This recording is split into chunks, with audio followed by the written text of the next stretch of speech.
that I'm really, really strong in my faith. I believe in being a God-fearing woman, and I believe in moving with integrity. However, I thought about, if I want to see those things take place in government, then you have to bring that with you. You have to bring the virtues of the Holy Spirit, and you have to carry that into government. So the things that we see as an issue right now, those things will change because you need righteous leaders in seat. So that's what made me step up. The Lord called me. I didn't want it, but here I am. 4 years later, he's still trying to push me. Every time I say I'm going back, he's still pushing me forward. But I'm grateful because there's so many opportunities, so many doors that has opened through this leadership role. So, for those that are wondering, if this is the perfect opportunity for you to step forward, I will tell you, definitely it's the perfect opportunity. If the Lord has spoke to you and told you, this is your time, the time has come, no matter how many times you want to ignore the voice, he's going to keep pushing you until you get there. No matter which way you try to move from left to right, if you walk with obedience, you will see how far he takes you. And I can promise you, that purpose that you're looking for, the purpose that's within your spirit, that you think is in another direction, you will see where he takes you. Now, leadership isn't about waiting until you have the perfect title, the perfect degree. It's great and everything. But leadership begins the moment you decide to use your voice to make a difference. For those that are young in the room, youth advocacy is about recognizing that your ideas matter, your experiences matter, and your vision matters. I'm also right now the youngest serving legislative representative in the State House of Pennsylvania right now. I'm also the youngest serving in that seat. So your voice is not limited. I thought it would be. And then by me being the first woman serving in that seat, I didn't think I could do it. I knew I had God, and I knew I had the tenacity, but I still didn't know because society says different. However, God always has the final say, right? So history has shown us that young people has always been at the forefront of movements that has changed communities, states, and nations. When young people organize, speak out, and participate, they don't just only influence change, but they create it. Advocacy must also lead to opportunity. Strong communities are built from the ground up. That means investing in grassroots organizations that understand the needs of their families, their neighborhoods, and help providing resources. It means ensuring access to quality education, mentorship, workforce training, entrepreneurship, and pathways to better jobs that provide living wages, economic mobility, and the ability to build generational wealth. Now, you heard me speak about my brother here, W2R, right? Did you guys hear me talk about him a little bit? And I said who he is. Somebody tell me who he is. Okay, thank you. All right, so somebody on the left is listening. What about the right? All right. All right, so the reason why I'm bringing him up is because him and I work together. We build a partnership. And we understand that, I'm sorry, is that? We understand that building a partnership is important, not only here in the United States, not only here in Pennsylvania, not only here in Delaware County, but we both coming from backgrounds where our families strive, being immigrants or coming from an immigrant background. We also understand what that looks like nationally. Now,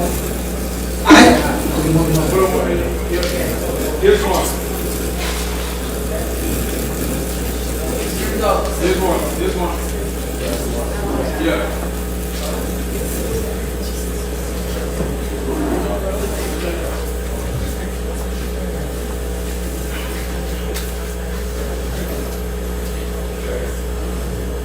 Okay, this sounds better. This sounds better. Okay. So, W2R, years ago before he became the mayor, him and I met doing grassroots organization. We were trying to fight for different injustices that was taking place even in rural areas, in areas that don't even look like me and him. I'll never forget that day when W2R got off the bus, and there was a Caucasian man that said, "What in the world?" Because they don't really have much people that look like us there.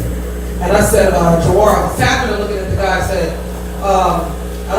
this guy's looking at you, and he said, no, you know, I took the room, let's go to the store. I said, I don't know if we should go inside of here. But we went there to go advocate for a black woman who was being told that even though she won her seat, because the paper still says that no Negroes is allowed at the table, they were still not allowing her to serve her duty. So I got the call from people and we said, okay, let's come out there. I called Jawar, so let's go. Why did two short people, because I got heels on, from the diaspora side in the United States of America, we had the authority to go and make changes, but it happened. She ended up getting ready to serve her seat. So that was something that happened, and we didn't have no problems since then. Now leaving, we knew we had to hurry up before the sun go all the way down. But he wants to stop at Five Guys and thinks he's in Liberia and can just go in the store. So, but that's the trick with BDR, we're bold, right? But Jawar now went in his seat. I came into his campaign. A lot of my colleagues wasn't in support of it. But I knew, one, God spoke to me, and then two, I believed in his vision, and he told me what he wanted to do. And then once he won, I was up for election the next time. I then had someone trying to now come back on my seat, who I took out after 40 years of their dynasty. And I said, no, they have to go too, they're part of the country. So they wanted to come back, so Jawar said, all right, now I'm going to come on yours. So we both came in, both young, but we both understood the assignment. And we knew that if we wanted to see the African diaspora grow, we have to support each other. We didn't come into competition. I didn't forget him. The first time he said he wanted to run, it didn't go through. I came back the second time. I now said, okay, I'm running the second time. He then came back to me too. And no matter what he still continues to strive and achieve, he know he had my back. And that's how we always say. So I want you guys to understand why I brought him up. And this is another thing that for those that are thinking about what, hey my brother, how you doing? For those that are thinking about whether they should run, let me tell you why it's important for you to run. Don't think about just locally. Let's go back to where you come from, Liberia. Let's talk about all of the countries within the African diaspora, even in the Caribbean, right? Economically, what Jawar and I are doing is building a partnership that we actually create to span across areas. This is where you all can come in. As you guys know, Africa is one of the United States' largest trading partners.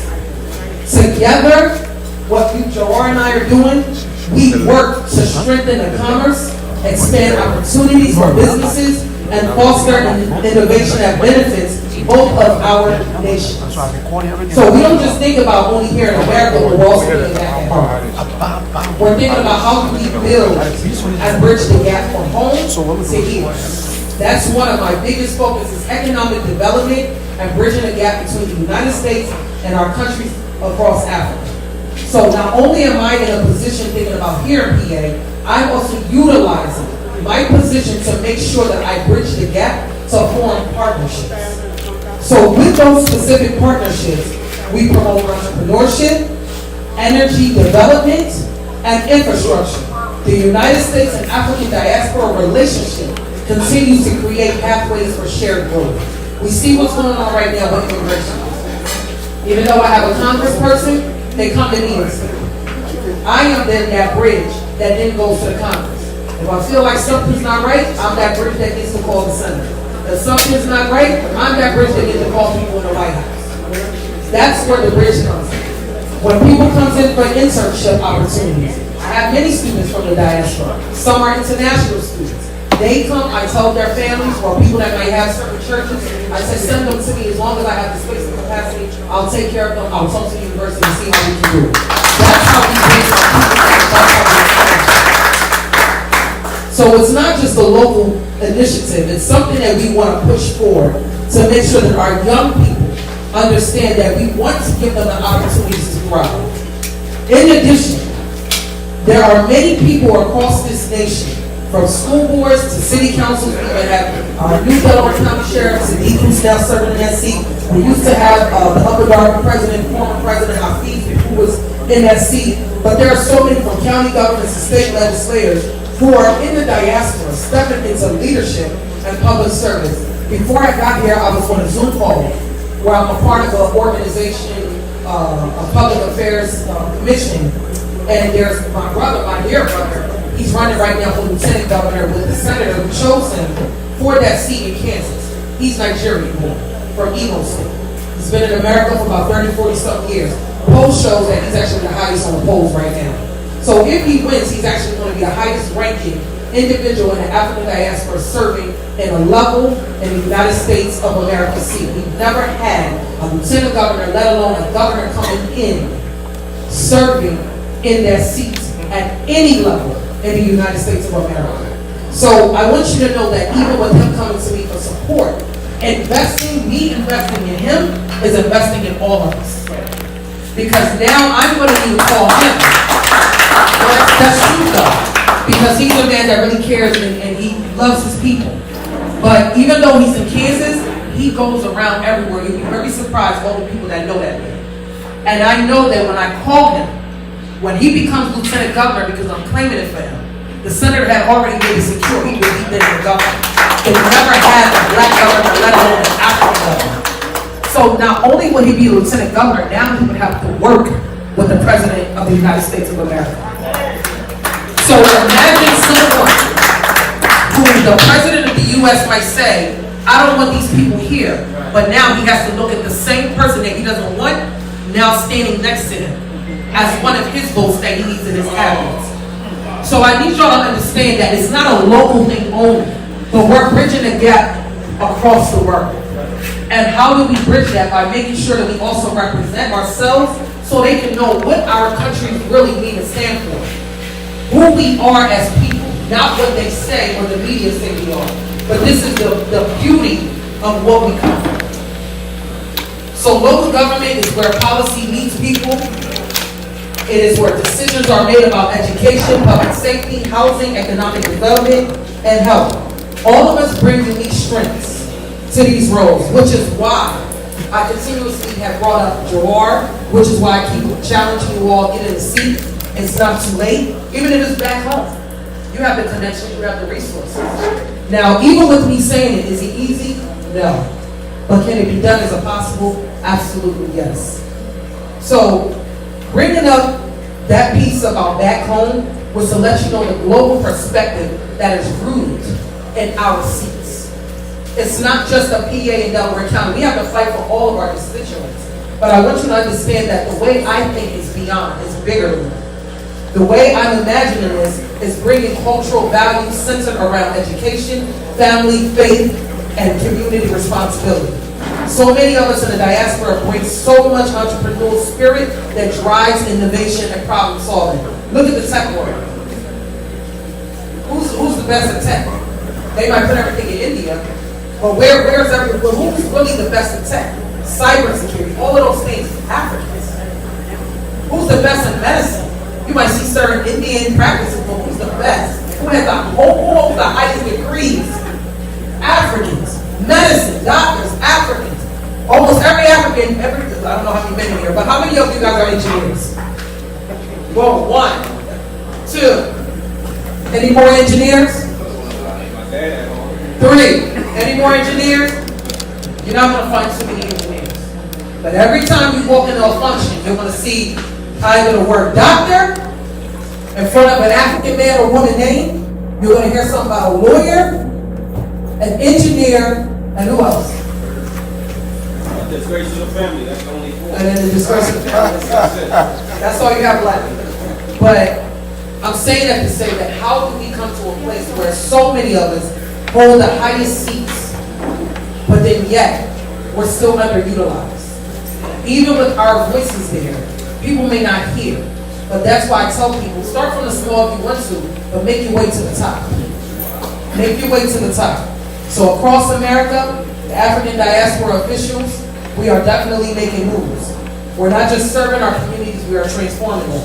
Every person in the African diaspora that's across the United States, I have a relationship with each and every one of them. From legislators, we have one congressperson who just stepped down. He went county at large in Washington, D.C. That's my brother Oye. I still have a relationship with him. From Atlanta, whether they're in Georgia, whether they're over there in New Jersey, whether they're in Nebraska, all the way in Texas, every single state in W2R know because I put them on calls so they can support his efforts. I told them, you guys are not here. Everyone that was in California, you're not there. You're not here in PA, but support my brother W2R. They were so happy when he won. This is not a local effort. This is a global national effort to make sure that we all are at the table. I'm going to end with this. For anyone that still has on your heart, because I say this everywhere that I go, if you feel in your spirit, especially to my sisters that are in the room, and I hope you guys hear me when I say this, if you guys are still holding and harboring in the mindset of nobody cared and nobody did for me, so why should I care about the next sister? Why should I care about the next one? And why should I open the door? Because do not be like the same one who didn't open the door for you. When you hold and harbor onto your trauma, you are allowing what I read in this book, the young stagnation. That stagnation is coming from that mindset. So I want us to remember that let's come together, because we have a problem with that too. So not only am I here to speak about why we should do these things, but in order for us to actually do those things, we have to move away from that mentality so we can actually bridge the gap. I want to work more with my sisters. I have a lot of men across the United States that are in the diaspora. Every one of them know me. I know every one of them. I know some of the females, but we don't have the strongest relationship. And we should not be like that. So don't be like the person who didn't open the door for you. Be better than that. So we won't continue to be in this stagnation that we have seen many of our countries across the diaspora continuously be. Once we change who we are here, we can definitely go home and change the political climate there.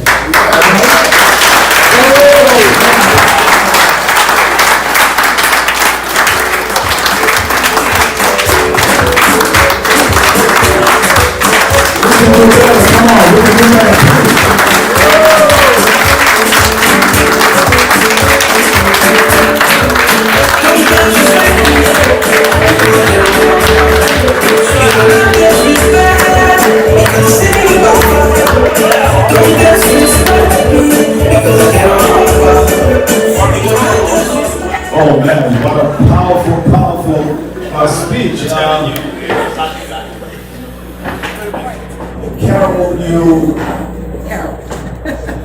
Carol, you touched every facet of my imagination and those things that I think we need.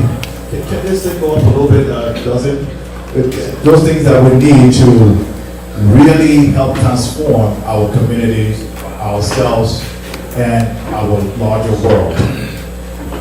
That reminds me, when Dan decided to run for the mayor of the borough of Derby, I read a bio of this young man, about 27 years old, I believe. What struck me the most was a set of initiatives that he had earmarked for the borough. And I call that the SBI. So the infrastructure, the safety, the small business, recreation. Those were the things that really resonated with me, because if you look at each bullet point of what he put forth, these are initiatives and tenets that really will touch the lives of each and every person within the borough, and even in this environment. So tonight, what I think I didn't do, I have to do tonight, or do now. I did not recognize our mayor. Ladies and gentlemen, please, let's give a round of applause to Joel.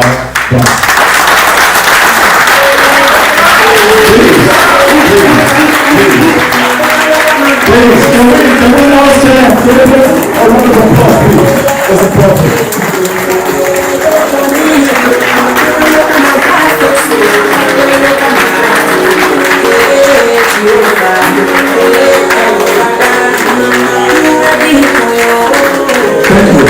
Thank you. Now, before I go on, it's important why I thought to do this part. It's kind of being a program, but there's a reason why.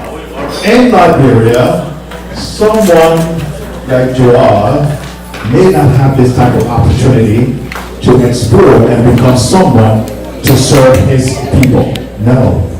In Liberia, someone like Joel will be really fighting every morning to either catch the bus, the keke, or pepe to hustle.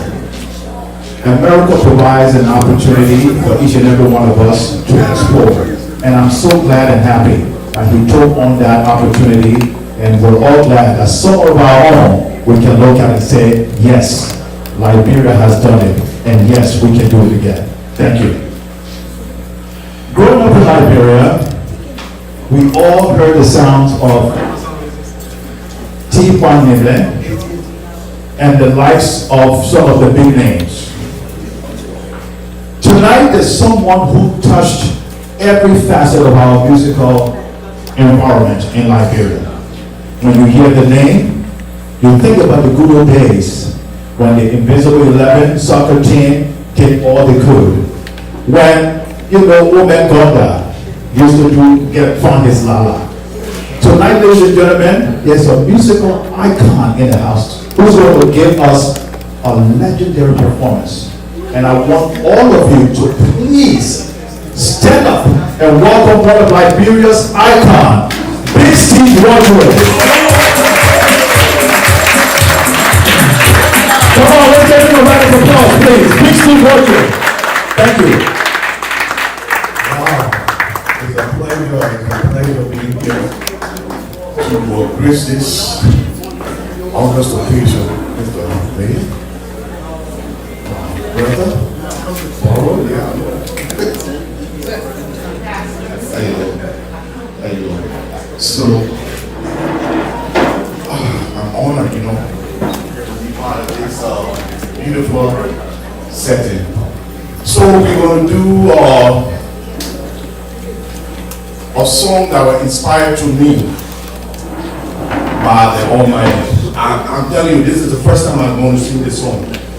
It's called Abba. And I talked to the visionary, and he said, I'm hoping you will have something to address the occasion. So this is the song, it's called Abba. But before we do the Abba, let's play that intro. Because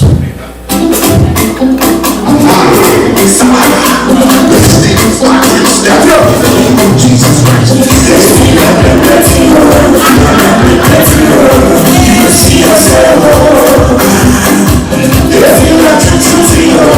I'm talking so you wanna take it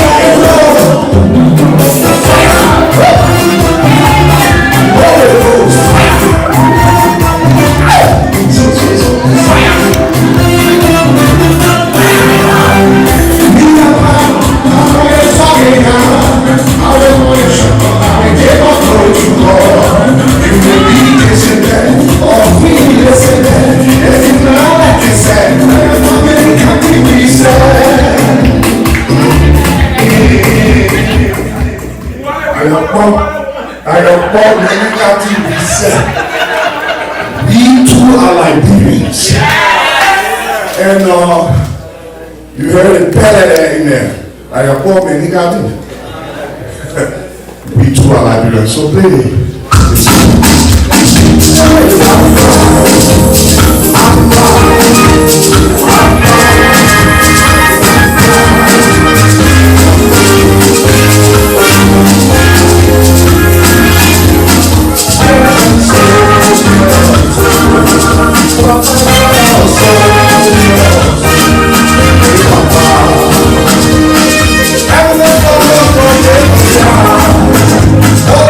Oh,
Hallelujah. So that is song. This is the first time I'm singing this song. So if you like it, collaborate with me. Anything else? This song is dedicated to so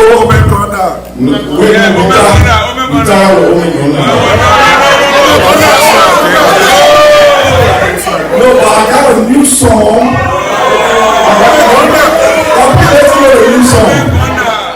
You see, in the first song I was singing, I said we have a lot of resources, but we also have human resources. We have beautiful ladies in Liberia. So I work and made this song my wife. So all wives in the house, the song is dedicated to you all potential wives. Hear the song. This song is dedicated to everyone. It is our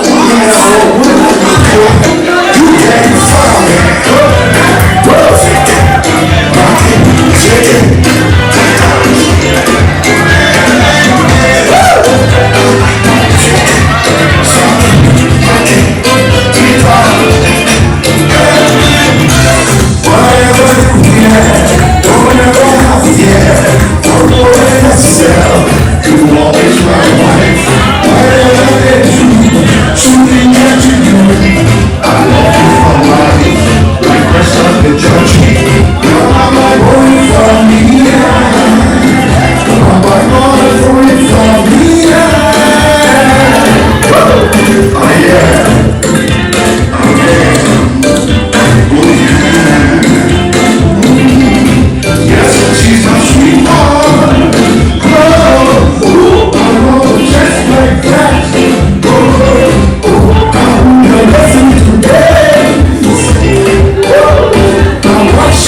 is going on and on and on. I bought that too. When we were in the world, think by myself, I was writing all the song, think about the start. So I would be walking the corner, I think, how the man can beat the start and I write all the song. Because it would be fresh. And everything else would be added. So I was sitting in the barroom, God working on the seriously. He gave me that idea to write that song. So then, when I wrote it, it was popular because I asked for popularity. I went back to him. I said, oh God, no money coming. He said, when you ask me for money, I tell you the truth. He said, you did not say no popularity. However, he gave me the song to teach me a lesson. But the song where it means Jesus, oh man, God not knocking the door is Jesus Christ, representing Jesus. Garment represents the people of Kamasoko, the devil, the blind, the argument. Balawa, the flesh. The Isawari, and the pastor. So, that's the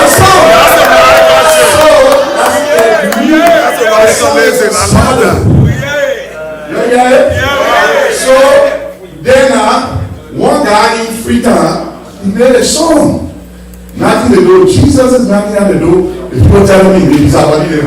Yo, go school, man. Go school, man." You know, I said, "No, that God told our men to song to teach me a lesson." That's how he meant the song. Jesus is knocking at the door. That's why the song can finish. Bless. Thank you, ladies and gentlemen.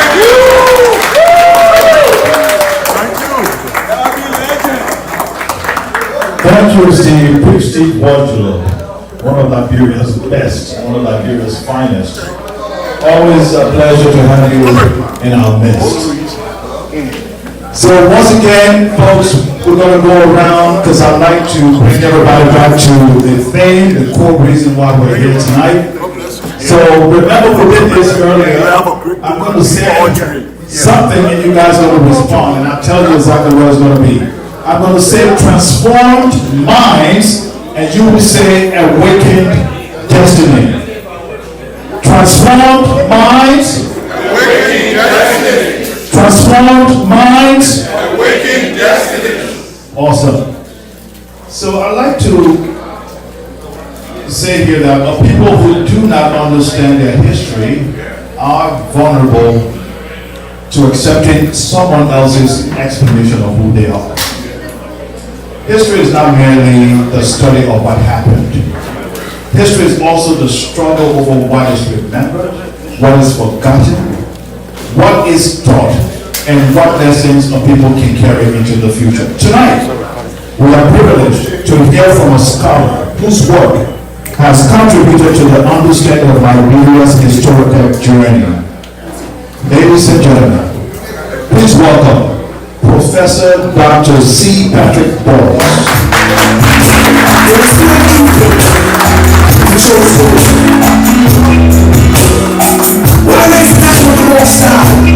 Sons of men, rich man's work is in the city. Destruction of the poor is his property. Lord, destruction of your soul is vanity.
First of all, I received an invitation, and the content of the email was such that there was no way I could say no to come and to have Big Steve perform as icing on the cake. And Carol, you said, if you go back to the Capitol, please tell your colleagues, Africa is shaped like a question mark, but Africa has the answer.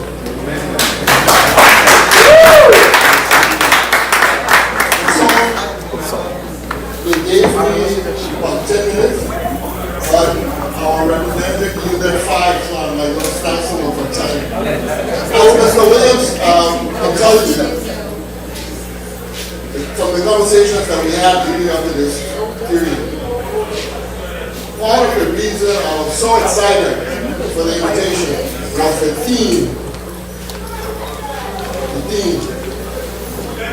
So that it resonates with me because of the work that I do.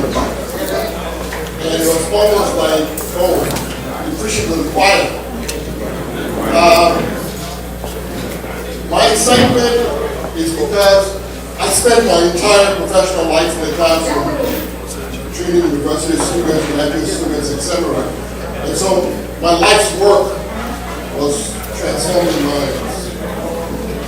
And after I retired, my work has been in the community doing more of the same, but without interfering in the background. Before I deliver my message though, I want to invite you to please take a short journey with me away from this beautiful, nicely decorated space to somewhere a little more disturbing. Imagine, if you will, an 8-year-old girl who loses her mother and is sent to live with a stepmom who resents her, disliked the husband's previous wife, and is determined to now take it out on the child. Are you following me? You may know people like that, so I'm not calling any last names or anything like that. But the reality is that this happens time and time again. And I have met people in the classroom who come thinking that they are not smart, they are not good enough. And sometimes it stems from the fact that they may have had one of those type of step-parents or whoever telling you, you ugly just like your mom. Or changing your name from whatever it was at birth to you stupid fool, come here. And this you're told over and over and over again. Why is this relevant to what I have to say?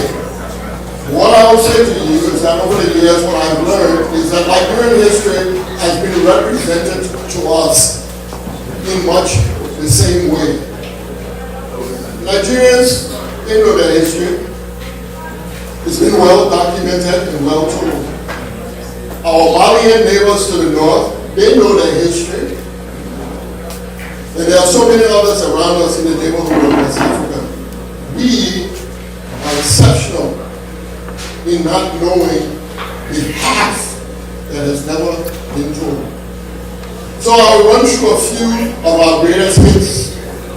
And many of you are sitting here and you say, oh, Dr. Boros, you know, you're wasting time with me, an old man like me, I know. Fine, but the children need to know this. So they will not be like that 8-year-old girl growing up to sit in someone's classroom and telling the instructor, oh, I'm not smart, you know, oh, you know, I'm not that good. Because those kinds of words and lessons inculcated become very difficult to remove. So the thing is, my specific message is based on that theme. And my message is, Liberians, we must reclaim our history in order to claim our destiny. Why do I say reclaim history? Because the history is there. We just have not reached to take it, to own it. And it's time that we reclaim it. And that is what I would like for us to explore very briefly here this evening. You see, we have allowed the story for so long to be misrepresented.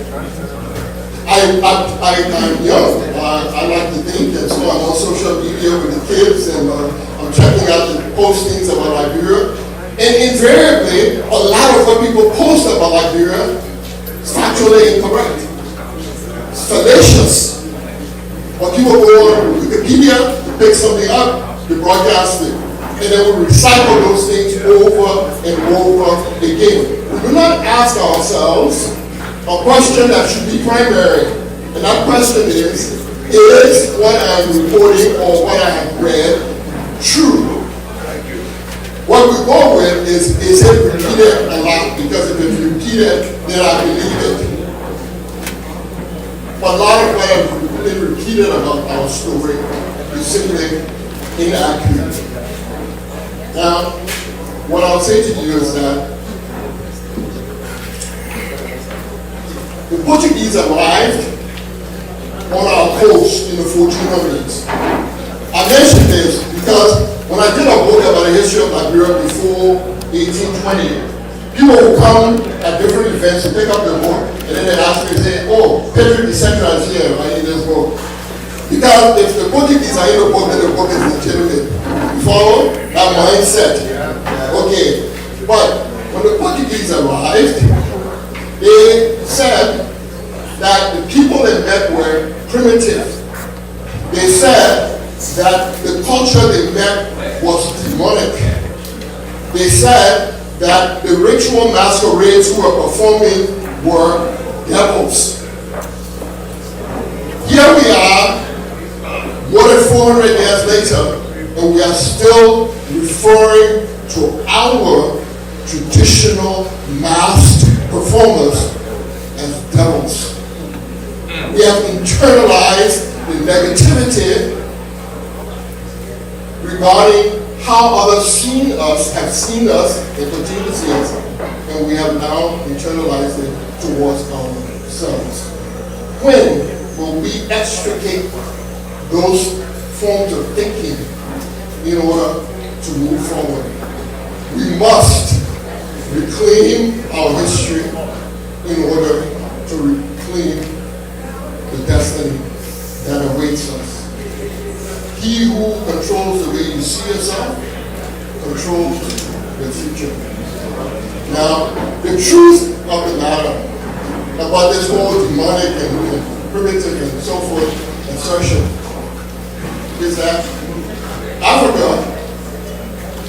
was the home of Christianity, the earliest home, and of Islam. Don't take my word for it. The reverend sitting here and some other reverends might be in this room. There's a reason why when Herod ordered the execution of the children who were born at a certain time, the parents took Jesus to Egypt to hide.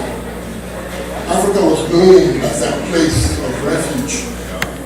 And when the crucifixion was over and the apostles scattered, Nubia, Egypt, and Ethiopia converted to Christianity before Rome. But we don't know this. And so many of us claim our Christianity, but we claim it as something the Portuguese gave us as some kind of gift. And for my sisters and brothers here who are Muslim, you may have been told that Bilal, the first to call the faithful Muslims to prayer, was African.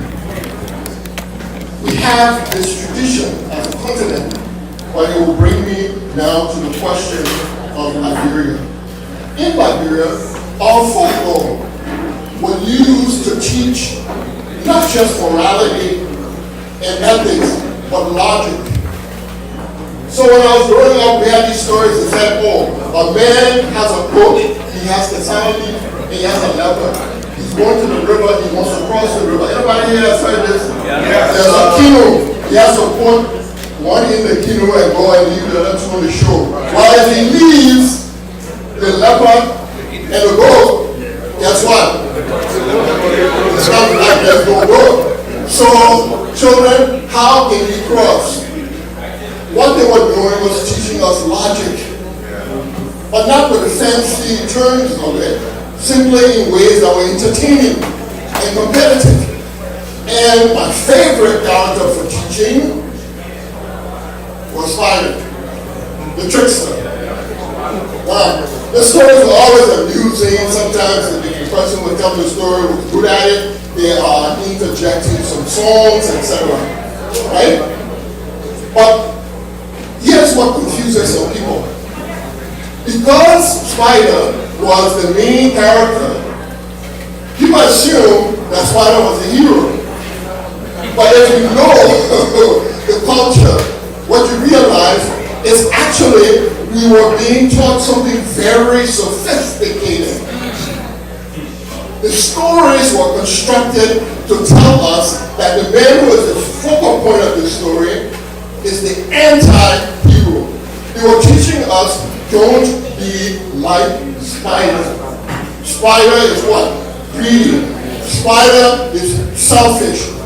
Children, don't be like this man. And oftentimes, he would get his pay because of the behavior he was engaged in. Are you following me? Is that not ethics? Is that not morality that's being taught to children in ways that are entertaining and that will be remembered?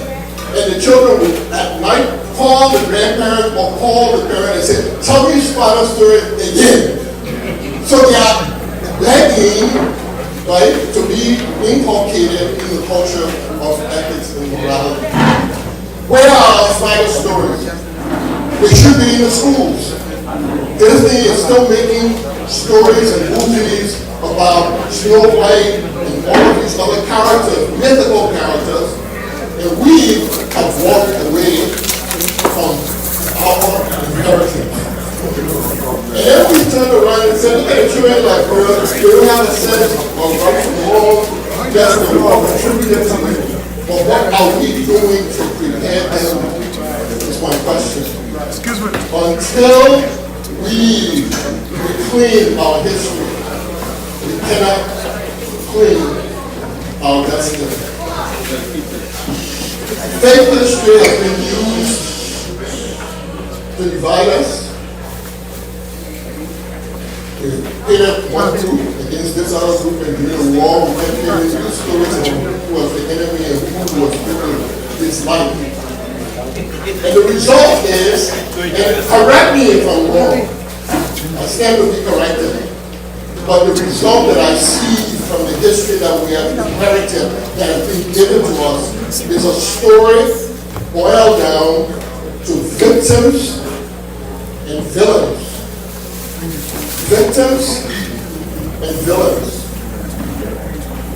The truth is, Fox News might not tell you, CNN might not tell you, but our story is replete with people of virtue and valor, people who are heroes. Why do I say this? Am I trying to just make you feel, like you should pop out here? No. I'm dealing here in reality. I believe in a history that is verified and documented. And what I'll tell you is this. I've been away from Liberia for a while after the war ended. And I was curious to get the perspective of the people on the ground when I went and stayed for years. I would sit on the corner on the street where I live, and the guys who were watchmen and cooks, and we played checkers, and I would go and stand around there and watch the board and listen to the lectures. And then you're in the bus and you're listening. And here is what I learned. And I was amazed. The number of people who told me, without me asking, about individuals who saved their lives or the life of a family member. And the people who did this were strangers. They would tell me, we were walking, we got to the checkpoint, and then so-and-so intervened and were able to cross. I had a young woman tell me that, listen to this is one of those stories that is not supposed to exist among us Liberians. But her mother was down, people got killed, her father was crowned. And they're coming to cross a checkpoint. And the father said, I cannot go with you guys because if you go to that checkpoint, if you find out crown, it's over.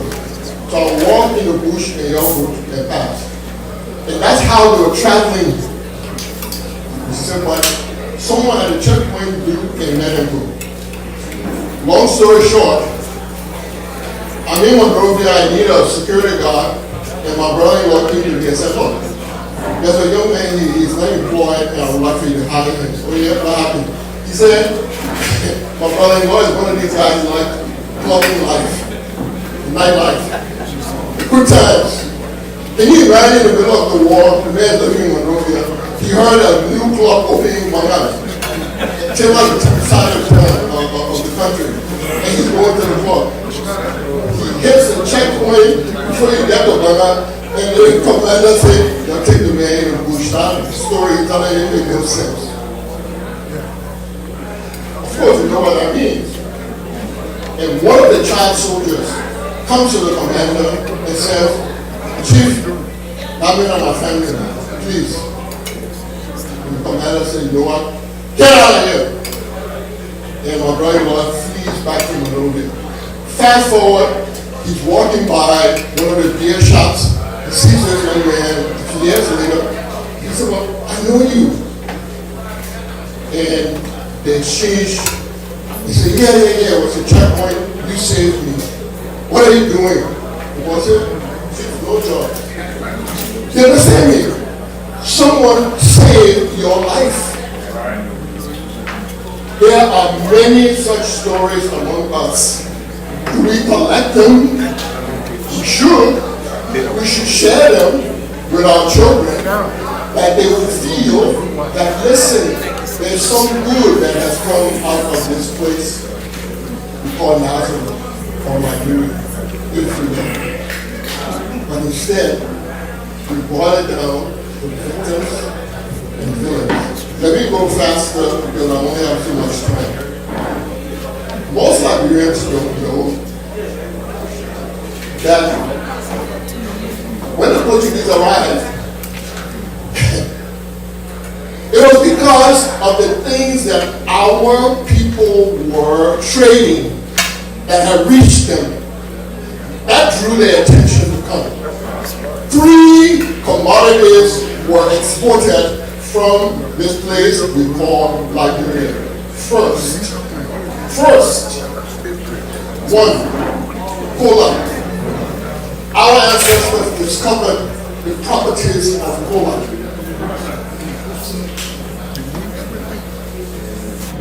In fact, it was our Gola ancestors, but the Mandingos who were the traders in the language, the Malincan language, the sound of G comes out as K.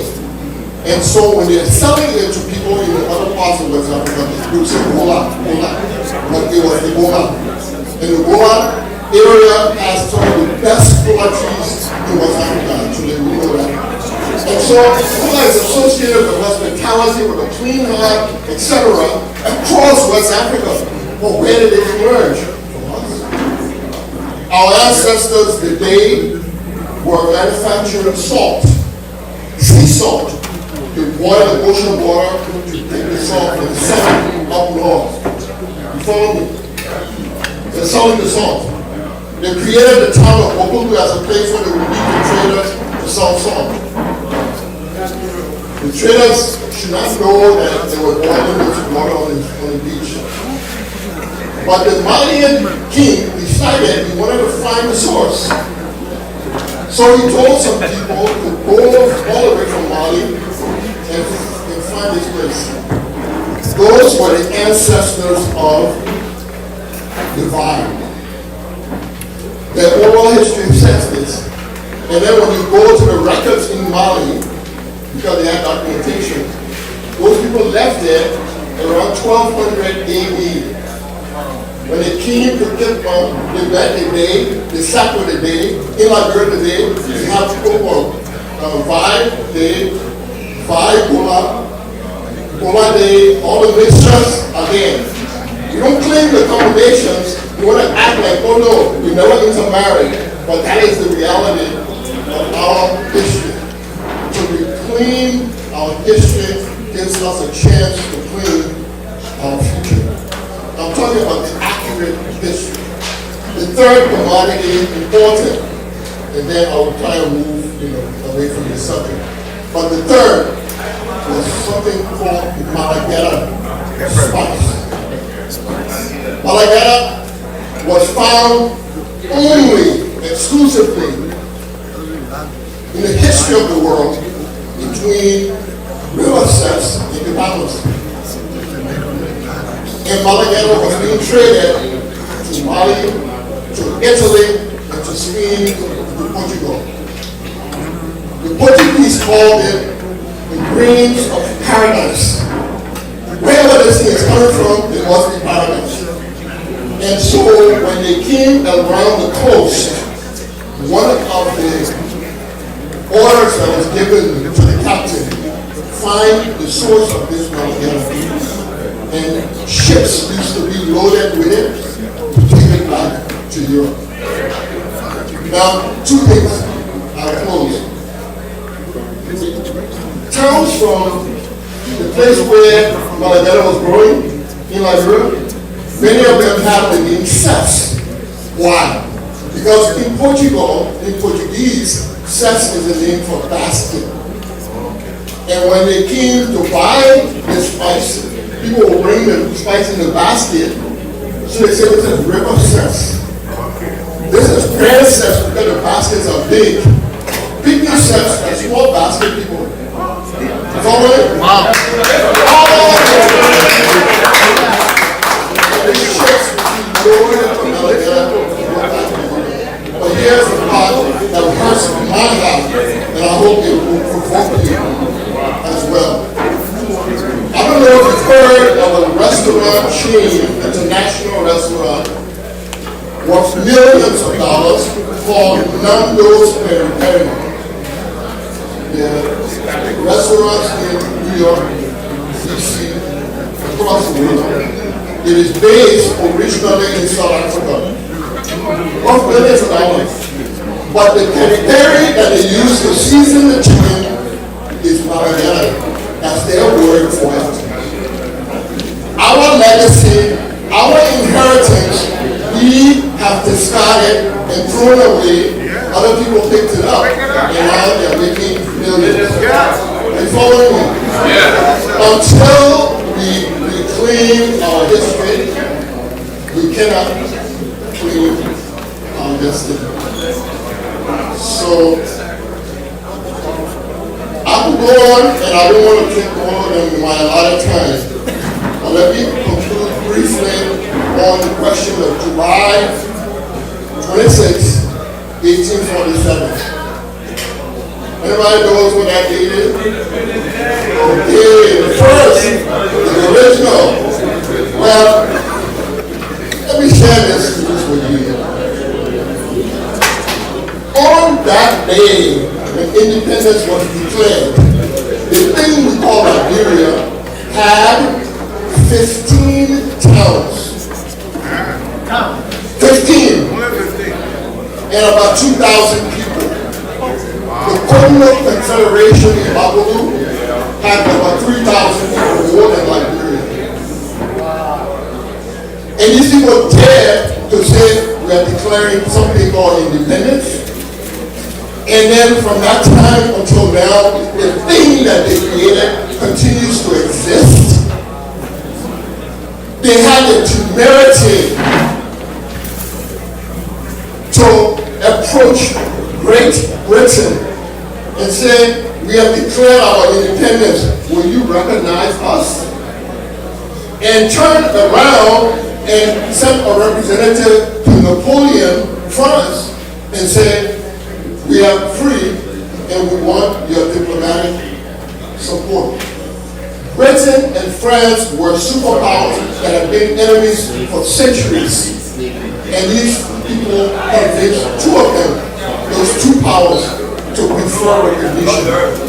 If that is not audacity, if that does not consist of examples that our children ought to understand and appreciate, then I don't know what is. So, here are samples from the history that I think are worthy of our focus. But I want to say that, in moving forward, in doing what we have to do, we can learn from others. We don't have to reinvent the wheel.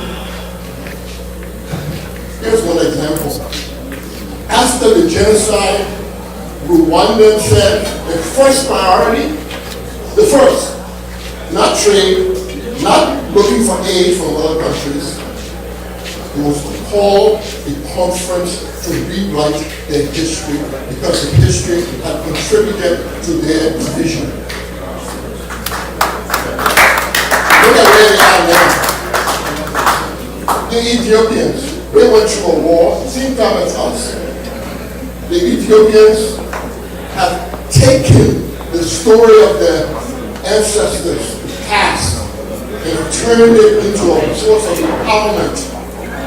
They completed a $2 billion dam on the line.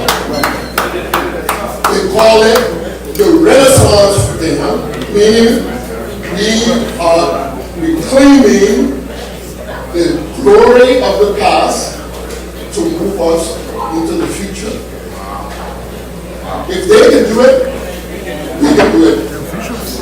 But we must stop demonizing those who came before us. We actually need to beg pardon.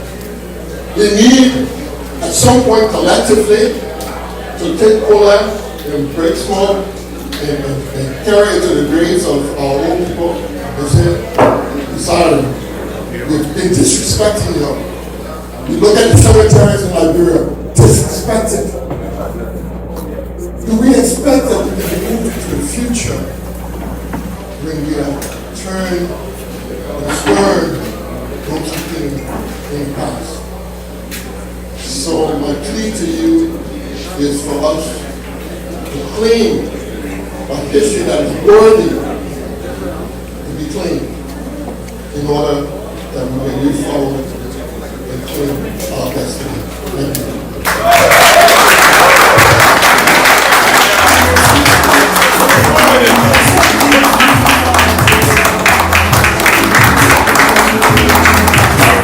Please take a round of applause to Dr. Boris.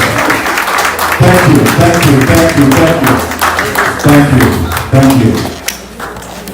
Never know about this, don't let know. Jesus Christ. Okay, and if you're interested in getting a book by the doctor, it's called Between the Cola Forest and the Salty Sea, a history of the Liberian people before the 1800s. We got some here. We got some Beautiful. There's some in the back there too. So if you're interested, please go to the back or to the front and grab yourself a copy. I'm not sure what the cost is. I know it's not free.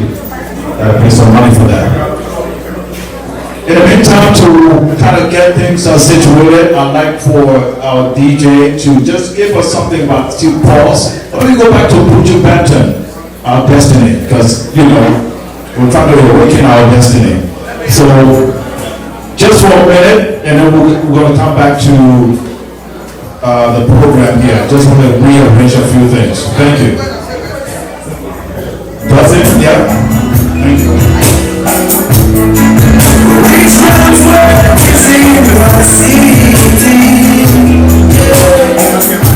Destruction of the world is his property. Destruction of the soul is vanity.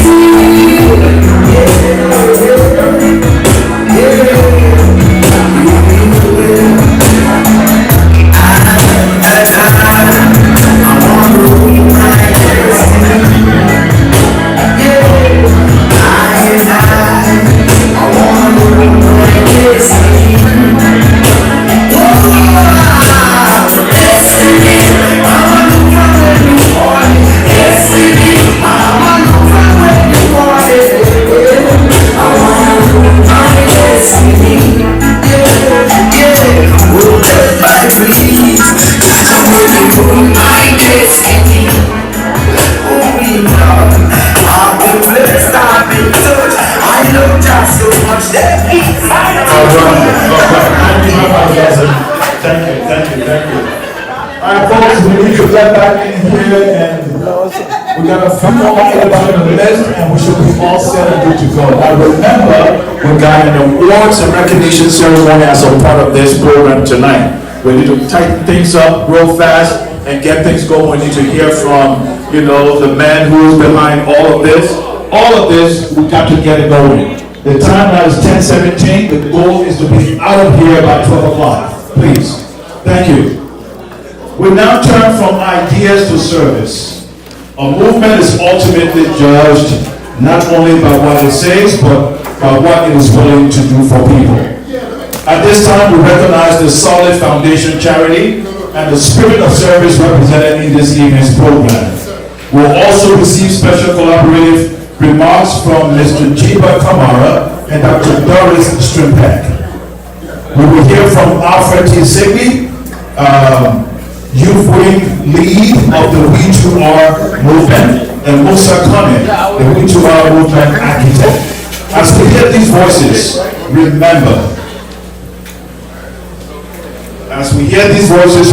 the future does not simply arrive, somebody organizes it. Ladies and gentlemen, I'd like to welcome to our program, Mr. Jiba Kamara. Mr. Jiba Kamara of the Solid Foundation. Put your hands together for Mr. Jiba Kamara and Dr. Doris Strimpek.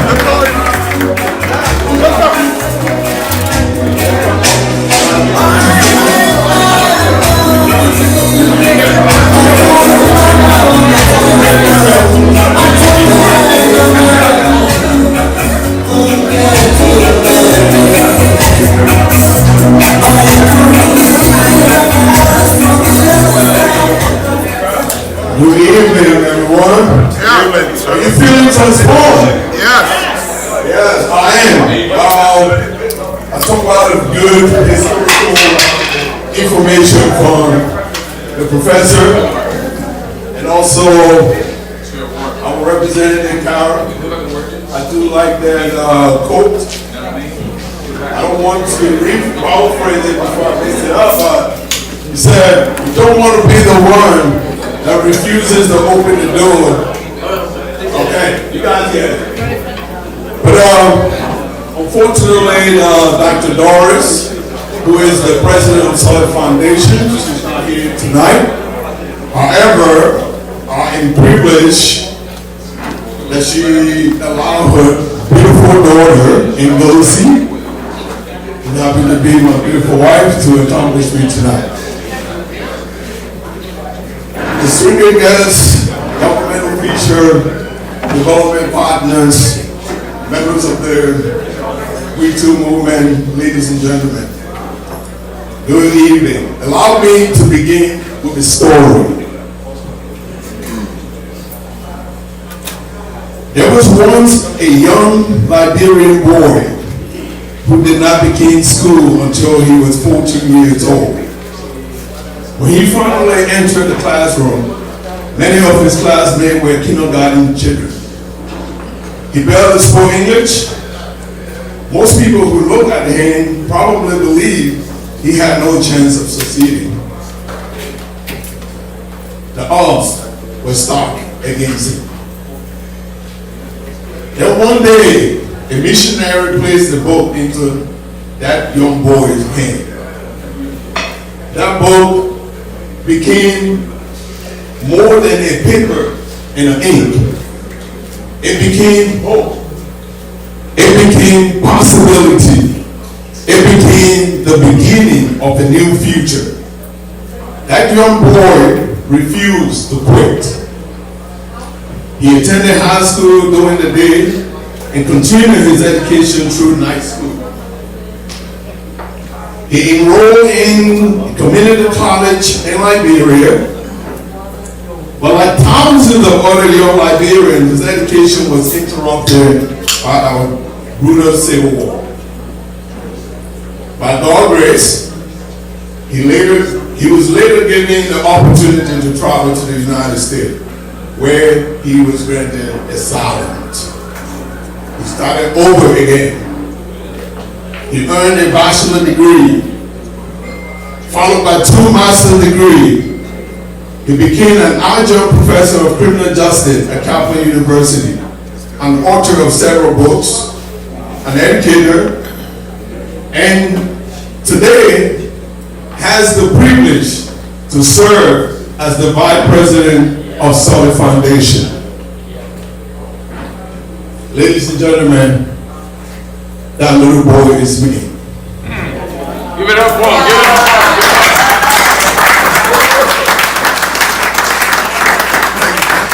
Anything is possible.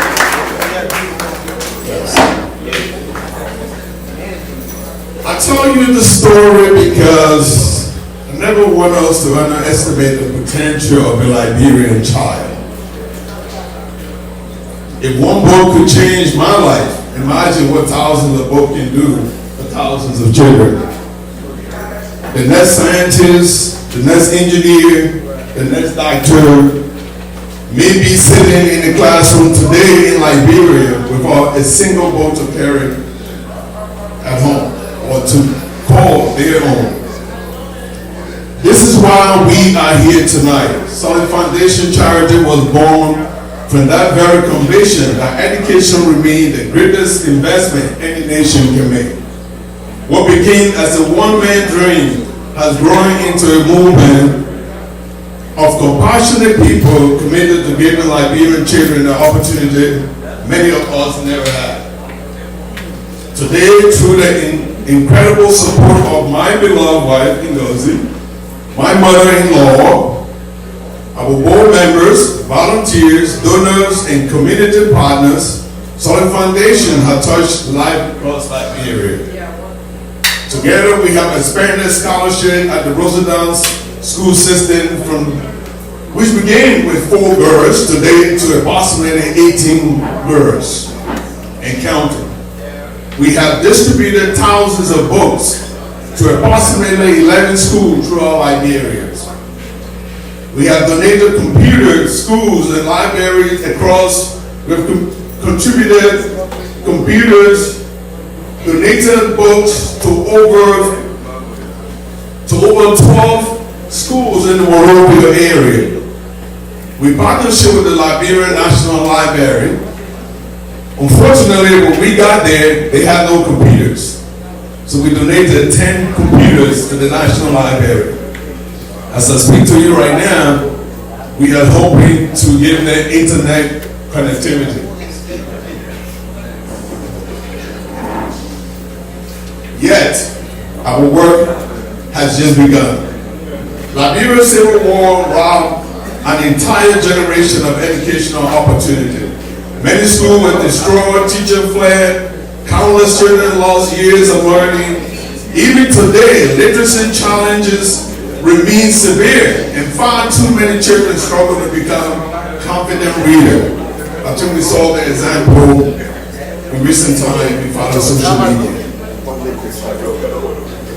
More than half of Liberian students, they do not have books to take home or meaningful access to computers and digital learning. That must change. That must change. Reading begins at home, but it must also be supported by our school, our churches, our communities, and organizations like the W2R movement. Every child deserves to hold a book. Every school deserves a library. Every student deserves the opportunity to learn with modern technology. This is why Solid Foundation Charity is committed to supporting library across Liberia, placing books into the hands of every child, expanding scholarships and providing digital opportunities in schools throughout our country. Solid Foundation is not only in the educational field, we also in the field of empowering women, particularly in the Robertsport area. We met a group of 50 women who live in the fishing community. Unfortunately, have to prostitute themselves to get fish from the fishermen in order to support their family. When they met Solid Foundation, we told them, we're not giving you money to go back to your victimizer. A I'll call it, to buy fish from them. We're going to make you women fisher women.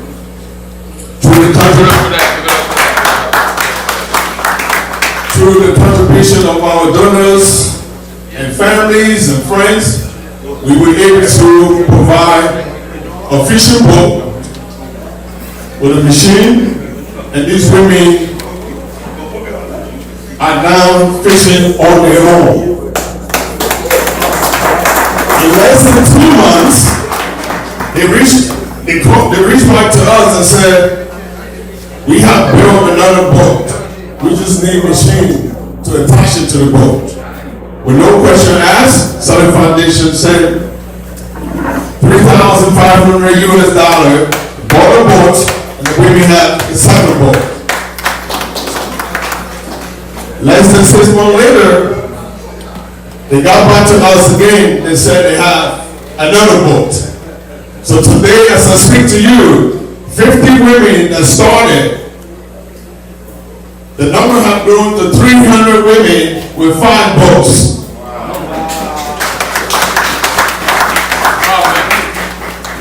So, as I speak to you tonight, I ask that let us not give us on our children. Let us not give up on Liberia. Today, a child, maybe a 14-year-old boy or a 14-year-old girl, is waiting for somebody to put a book in their hand to change their life.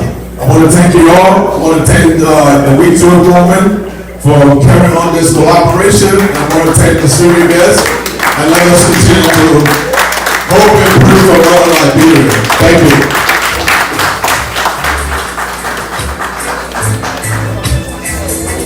Wow, what a story. And just so I highlight a few things there, the Solid Foundation raised $10,000 for these women around the sport.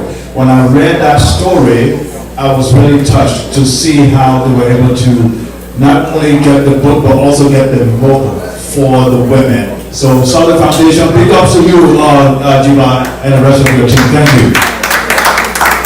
Quickly here, just before I move to the next person, I just want to reiterate, Dr. Boros has a few books up there. This one is the Sea Salt Cola Grains of Paradise. Now you know that the Pops talked about the cola trade and everything. I did not even know that cola got like brought somewhere. And thank you, Dr. Boros. That's great. So there's several pieces of his writings I have here. This one is Liberia and the Quest for Freedom, the half that has never been told, and Citizenship and Nationality in Liberia, another one, and From Virginia Slave to African Statesman. This is Hillary Teach.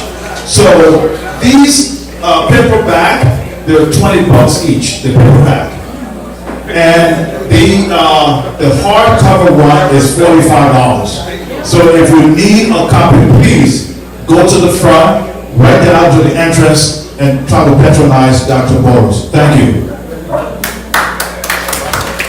So let's move quickly here, folks. We should be out of this place by 12 o'clock. I don't want us to make 1 minute extra past 12 o'clock, honestly. And I'd like to call on the youth wing lead of the W2R movement, and that is Alfred T. Sigmund. Alfred.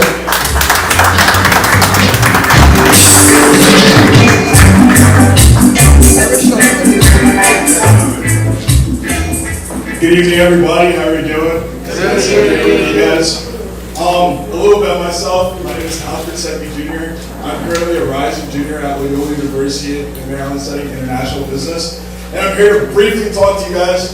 I'm going to be emphasis on the brief about what this movement means with us as the next generation. Last week, on July 4th, the United States celebrated its 250th anniversary. A nation that's supposed to signify, well, it's supposed to, but recently it doesn't feel that way. Freedom, opportunity, liberty for all. That history hasn't fully given up.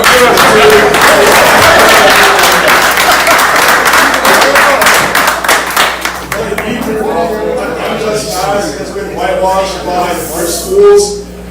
It's there's still a lesson of independence that is to be learned from it. On July 26th, in a couple of weeks, Liberia will celebrate its 179th year anniversary. A nation that has been built on the back of freed slaves. And that story, however, isn't often told. Slavery may have ended back then, and you don't see people walking around with canes and things like that, but it's rather transfixed itself in the way that we think about ourselves.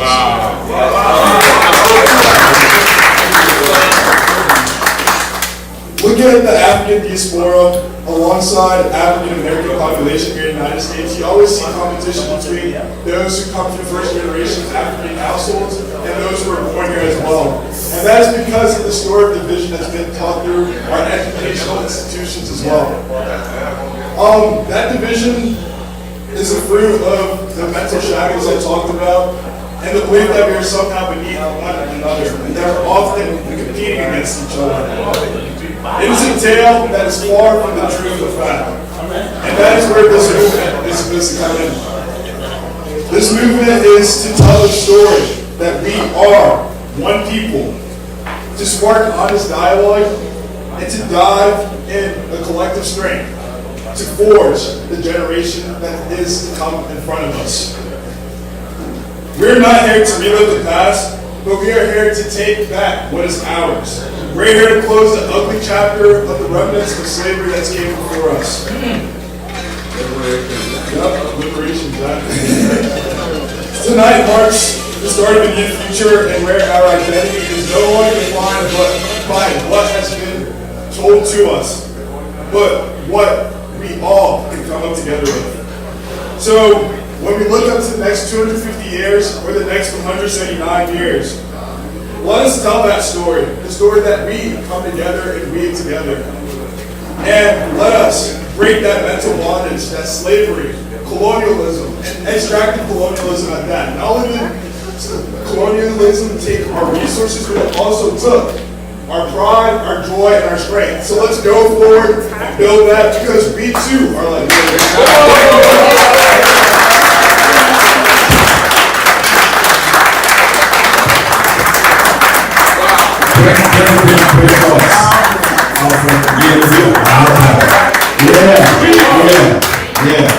That's good. So next I'd like to bring on Mr. Musa Kone, who is the W2R Liberian movement, W2R Liberian movement architect.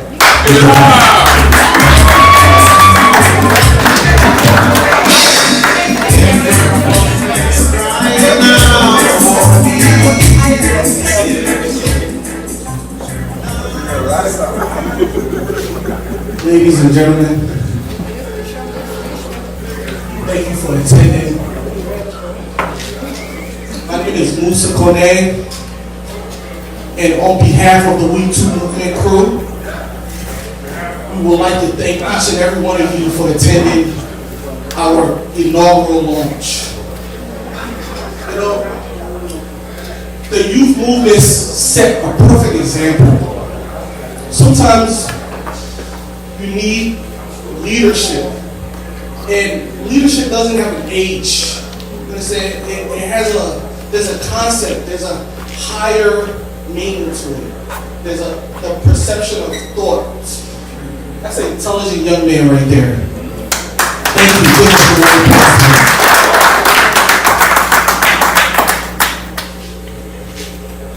you. My fellow Liberians,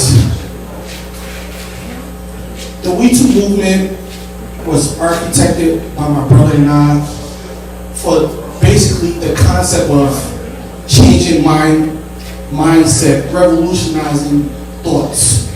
And I think one of the most important things that's not highlighted was our history, our recent history, what brought us here.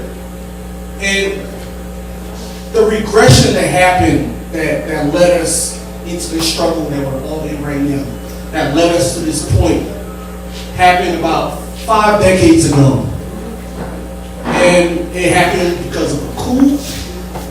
I'm sure you guys know the history. A coup took place a few years later. A horrific war happened. Horrific war. over 250,000 lives were lost. 250,000 lives. And we stand here today. We're the one that's basically blessed, as they say. We're the one in a position of privilege, as they say. And we thank God for that. Amen. But let's go back and highlight something that's rarely spoken of, that our people itself, sometimes we forget. You know, when the war happened, we lost a lot of lives, but another thing that happened was a huge migration of Liberian citizens. Also, there was a huge brain drain. Brain drain is something where you lose, you know, the professionals, the educated, the professors, the industrial leaders, the business tycoons. They all left, they all fled. Look at the state of our condition today. What is the difference? Liberians have created some of the most educated people, highest of minds. Why are we still in regression? You know? So, when my brother introduced the concept of revolutionizing thoughts, empowering the youth to have that ability to be skeptical, to question for once.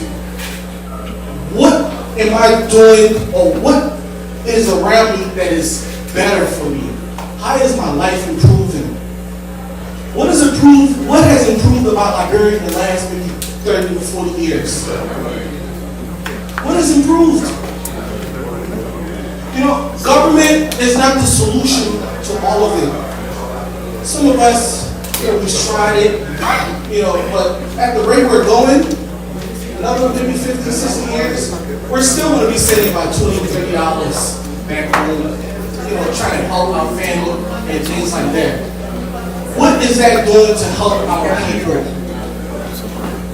Sometimes you have to teach the people how to fish. You can't fish for them. That $20, that $100 you're sending, it's not making a difference. The idea of revolutionizing mindset to bring upon youth to say that, oh, you know what, maybe we should take a higher look. Maybe we should look within. Maybe we should take a perspective of, what can I do for Liberia? What is it about me that I can provide to this country to improve it? Because let's look beyond. Another thing that Charles always talked about is, let's get beyond that mindset of the tribalism. Let's get beyond the mindset of the traditions. Yes, it's important, it's very important. But at the same time, we hold those traditions and it separates us. There's no difference between Liberians that are from Grangita or from Nimba County or from Riverside. There's no difference. We eat the same food. We have the same habits. We like the same music. We say the same colloquial language. You know, we're brothers and sisters. And the W2 movement is basically highlighting that. Enlightenment. Let's think above and beyond what the basic points are. Let's look beyond that. Let's look at each other as a way to improve our country. Let's look at each other in what way can we help each other, help the youth, create the next generational spark. And that's what my brother is talking about. And I want to highlight that. The next generation should understand the mindset of enlightenment, should understand the mindset of reason. Reason is as simple as that. This is not something that's never been done before. We're not breaking the wheels. We're not trying something new. We're looking within, and we're looking towards the youth to provide, to be skeptical, to be strong, to say like, we too are Liberian and we're here to improve our situation that we're in. Thank you.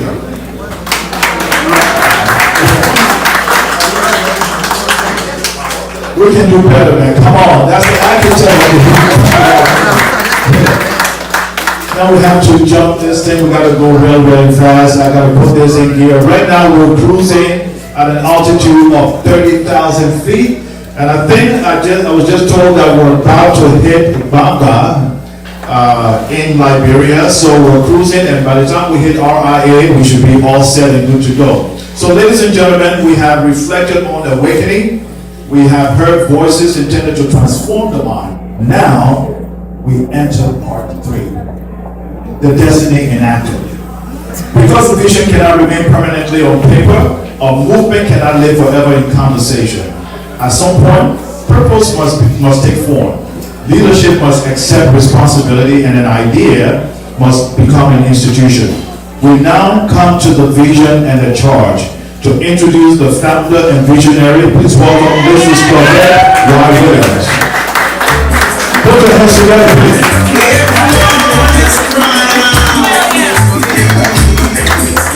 Mrs. Claudette Y. Williams.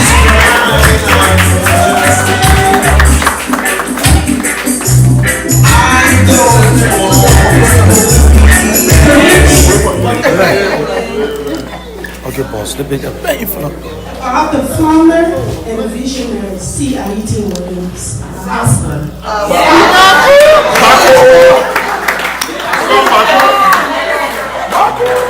Visionary, raised in Liberia. C.I.E.T. Williams joined as a social justice advocate began at home. From an early age, he had a definitive front row experience witnessing the realities of systemic struggle, community resilience, and the profound importance of true equality. Growing up among these foundational experiences ignited a lifelong passion within him to challenge the status quo and champion the cause of human rights. He did not just watch his story unfold. He allowed it to shape his calling to serve as a voice for the undeserved,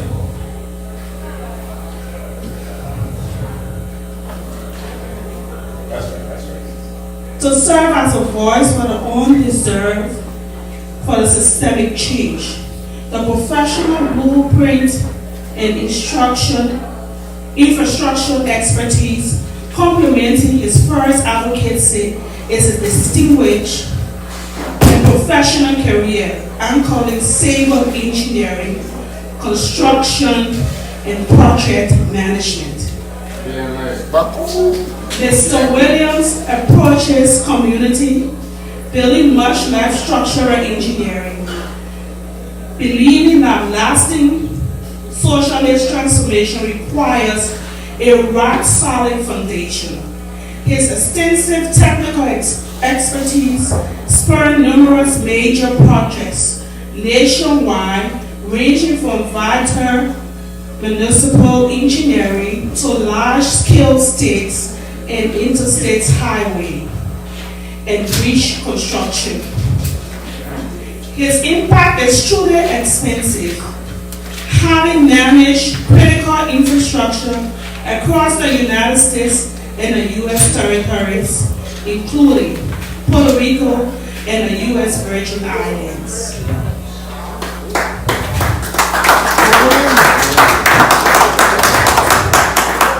Currently, Mr. Williams serves in the New England area as the Chief Inspector on major interstate infrastructure projects.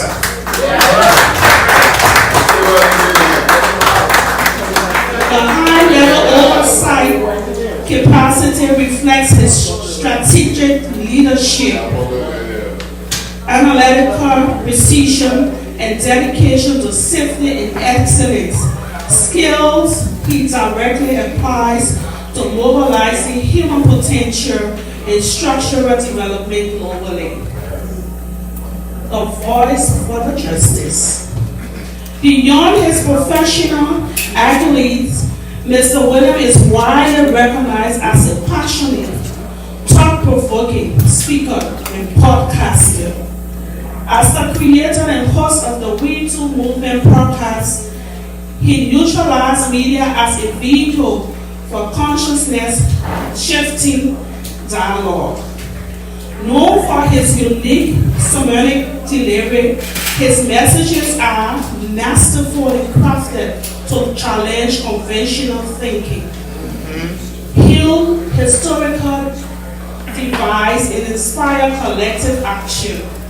Operating with deep conviction, his profound rhetoric breaches the gap between deep introspection and practical real-world activism. The foundation of family and future. At the heart of his life and purpose stands his family. Mr. William is happily married to his beloved wife, me, Claudette.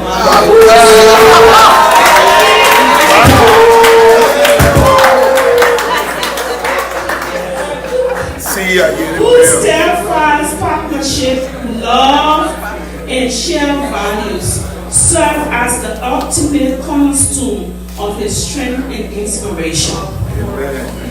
Today, as the founder and visionary behind the W2R movement, he is stepping into a bold new chapter with his historic institutional global launch on this day, July 11, 2026. Aita William invites Liberians and islands worldwide to move beyond vision and lay down the foundational bricks for a more equitable, just, and prosperous future. Join in welcoming our visionary, my husband, Mr. Aita Williams.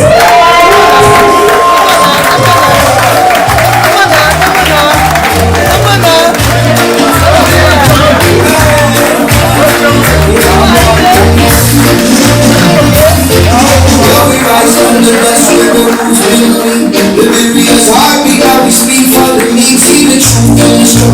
The pain in our stride, both the shaky ground, but we here to provide. Educate the girls, so the mind stays strong. From Monrovia streets to the world we strong.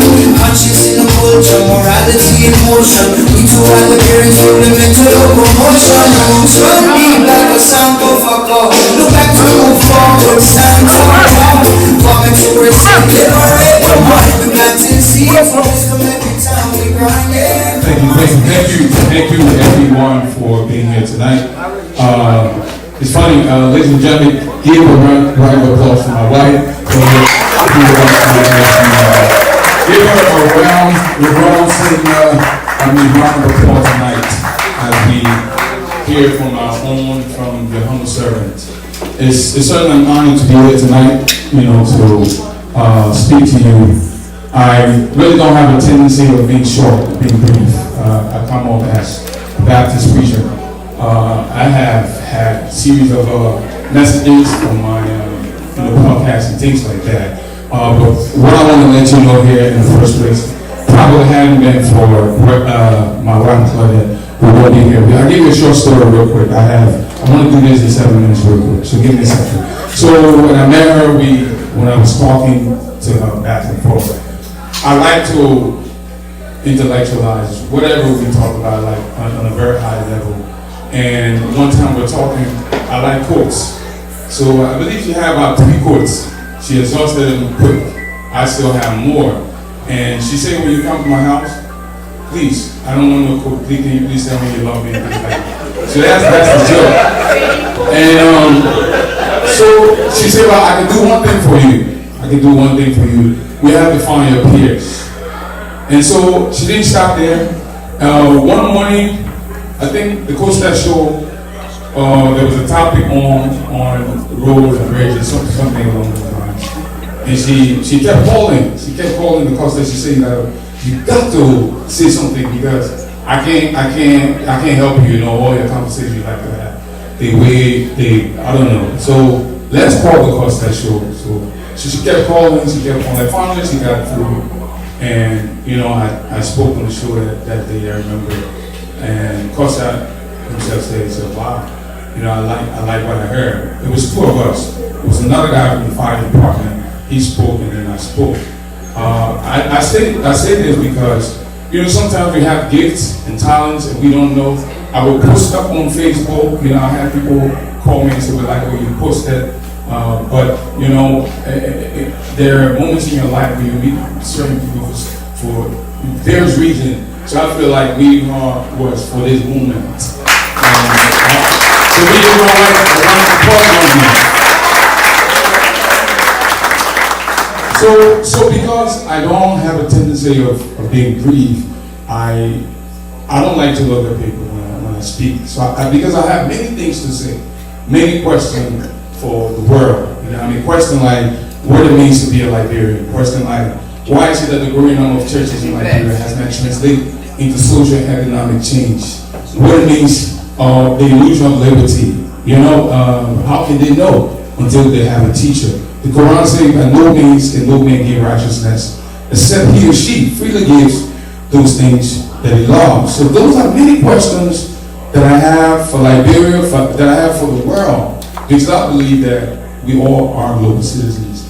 And so because of the background that I came from, I saw, just like Claudia read in the speech, in my introduction, I came from a background where I was disenfranchised, I was minimized, you know, I was looked down on, and so I had to flee. You know, I ran away shortly after high school. I was in Ghana where I lived as a refugee, and I was blessed to transition to this country. And I tell you for a fact, you can be anything if you want. Everything that I have become today is as a consequence of not only me, God first, and people around me. Tonight, we will be awarding people, we'll be giving out awards, just you know, as a token of appreciation. That said, I think I'll transition to my speech because, like I said, I have a tendency of not being short. So bear with me here. We'll condense this in 5 minutes. I didn't bring my glasses, so I think it's I wanted to talk off my head. So today,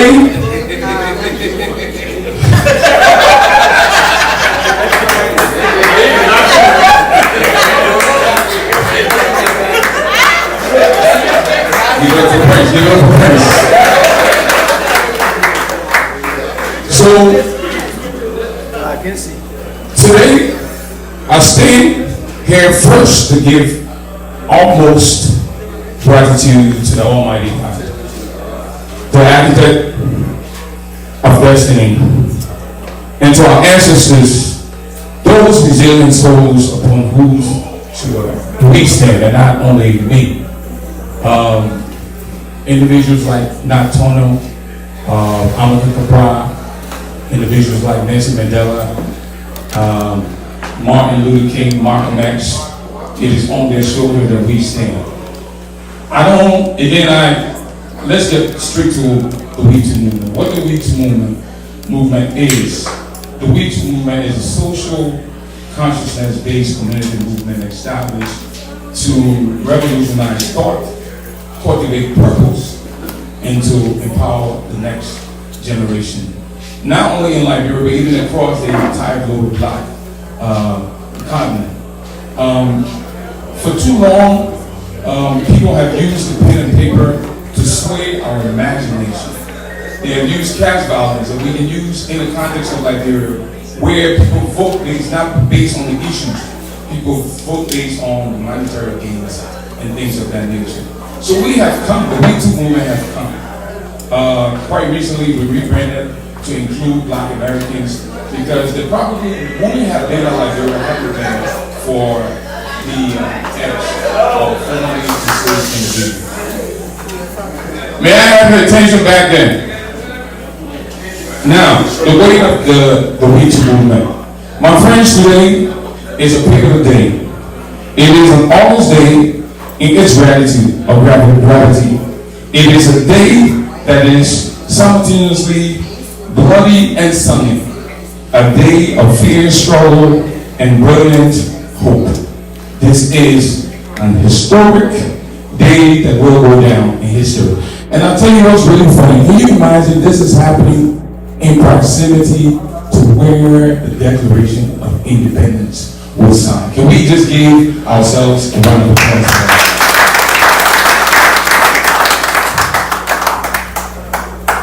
So for too long, a sometimes devastating warfare has been waged against our people. It is not fought with guns or in cities, but with the pen, with paper, and with cash violence, just like I alluded to. This is the violence of systemic exclusion, the violence of narratives written by others to strip us of our dignity and to budget our potential and put a price tag on our freedom. Because history is a way of answers when this silence gets too loud. Now, the fire of resistance. In 1831, a preacher, a prophet by the name of Nat Turner, stood up on American soil to fight for freedom. Those around him, the oppressors and the comfortable, that was his own kind, this rock saw him as a tyrannical medium. They called him a tyrannical fool, but Nat Turner was not a fool. He was a man awake. He was doing exactly what John Paul Jones did when the American colonists fled from European tyranny. When his ship was burning and he was asked to surrender, John Paul Jones famously cried out, "I have not yet begun to fight." Nat Turner had simply just begun to fight. And long before them, both, when Moses looked up, Moses, a man of God, he led the freedom march at the urging of Almighty God, saying to Pharaoh, in the telegram from God, "Let my people go." Jesus himself said, "I've come to set the captives free." Can you imagine that? Our sacred mission. We too are Liberians. It's not just a movement. It is not just a podcast. It is a sanctuary for the mind. We are a social consciousness-based movement here to uplift the people of Liberia, Black America, and the global Black continent out of mental, social, and moral bondage, so that every single individual can reach their full God-given potential. Our mission is clear.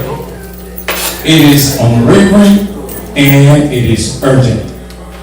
To educate, to decolonize the mind and teach our true worth.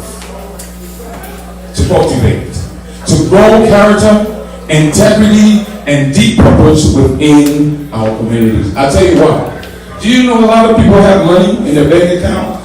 They have cars, they have diamond, silver, and gold, and are still poor. They are poor because they lack integrity, they lack morality, they lack sincerity. And until those attributes are held paramount, of course, you are poor. To empower, to give the socially and morally conscious youth the tools to step into their power. We are here to revolutionize thought. For decades, our youth have been told what to think. We too is here to reach them or to teach them how to what? To think independently. Now, the call to global Black diaspora. Now, all of us, because we are spread over the Caribbean, in Jamaica, we are in Puerto Rico, we are in the U.S. Virgin Islands, all over the place. Why? Because our people were brought, on this transatlantic slave trade, took our people and brought them to the West. Dr. Gore and a few folks out here, they know the story. I'm not going to get into the depth. So our people, they saw the potential of our people and felt so intimidated that they had to find a place that would lead to what we call Liberia. To the youth in Liberia, or Monrovia, Liberia, to the youth in Detroit, to the youth in Accra, and across the vast global black diaspora, the era of waiting for a savior is officially over. We are the ones we have been waiting for. Give yourselves a round of applause. The shackles on our wrists were broken long ago, but the shackles on our minds have lingered. And you know, Marcus Garvey once said something. He said, "A people without knowledge of the past history and origin is like a tree without roots." It's a shame that Liberians, I'm going to narrow this to Liberians are everything. We quick to be Chinese, we quick to be, maybe Americans. Quick, I can't speak Liberian English, I can't speak Liberian English, and we tend to forget our roots. We tend to forget where we come from. Now, you cannot build a developed nation with an underdeveloped mind. Again, I say, you cannot build a what? A nation or a developed nation with an underdeveloped mind.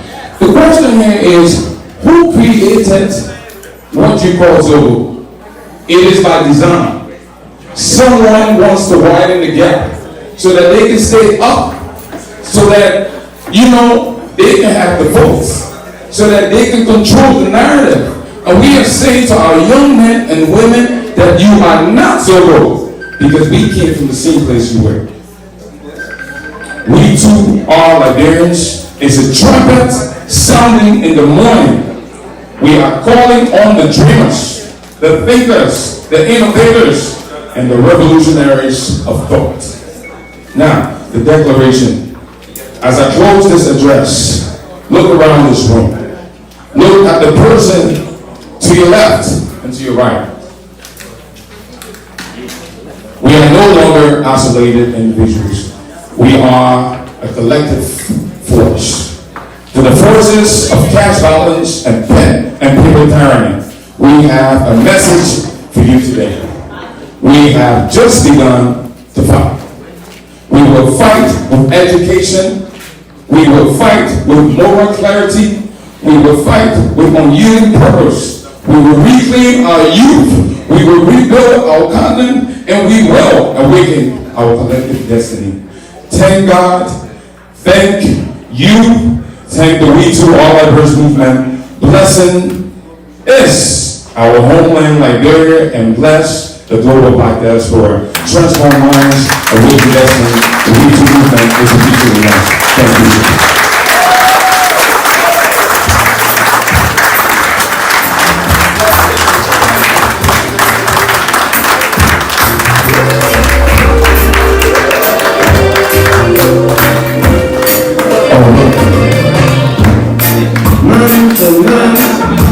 It's so unjust,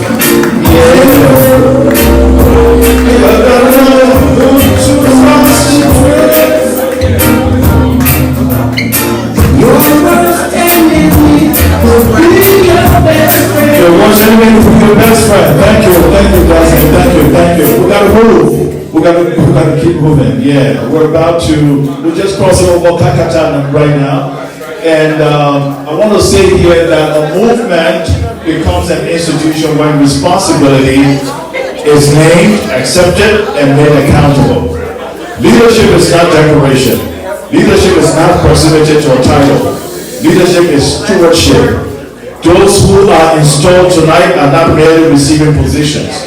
They are accepting obligations to the mission, to the people they serve, to one another, and to the future they say they want to help build. We now proceed to the official swearing in and installation of the W2R Liberia's movement leadership team. To conduct the induction of the corps of office officials, please welcome Professor Dr. C. Patrick Bowles. Dr. Bowles,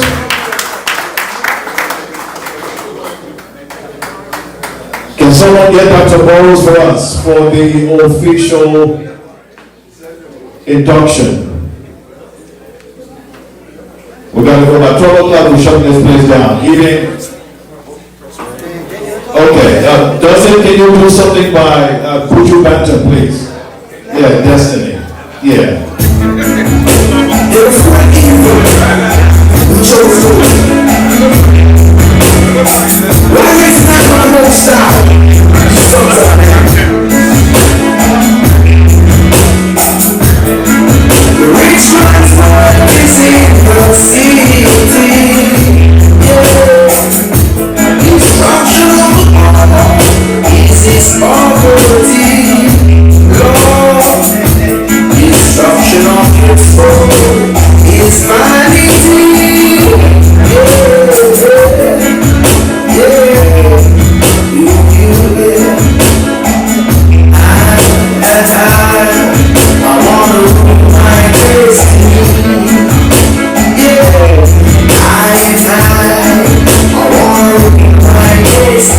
Dr. Burrows, we need you out here. Do we have to skip this? All right. So we're going to skip this portion and move on to the next one. The honoring ceremony and recognition.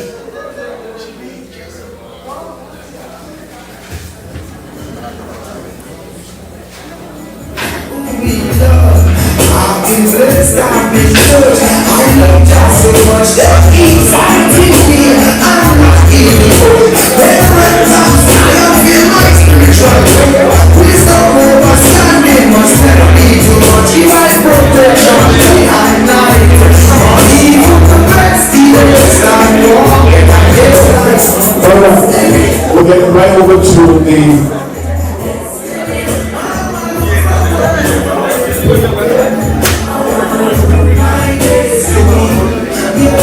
we're moving right over to the oh, Dr. Burrows is here? Okay. Dr. Burrows, let's do this real quick then. Yeah, thank you. Let's do it real quick. The induction, please.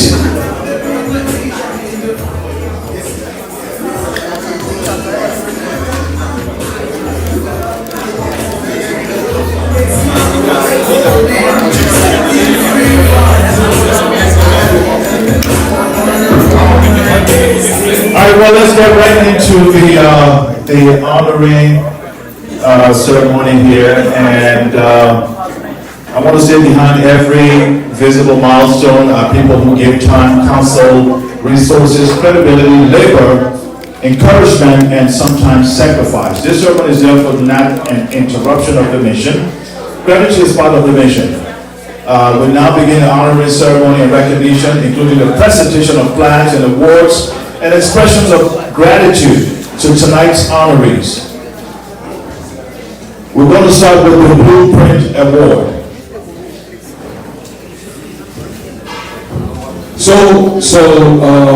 Thank you very much, Alex. Very quick, we're going to do this very quick and we'll get out of here. So we went ahead, we wanted to make sure that we honor a few folks. So we have categories. We have the Blueprint for high school graduates, and we have the social contract for university, from an associate's vocational school to a master's degree.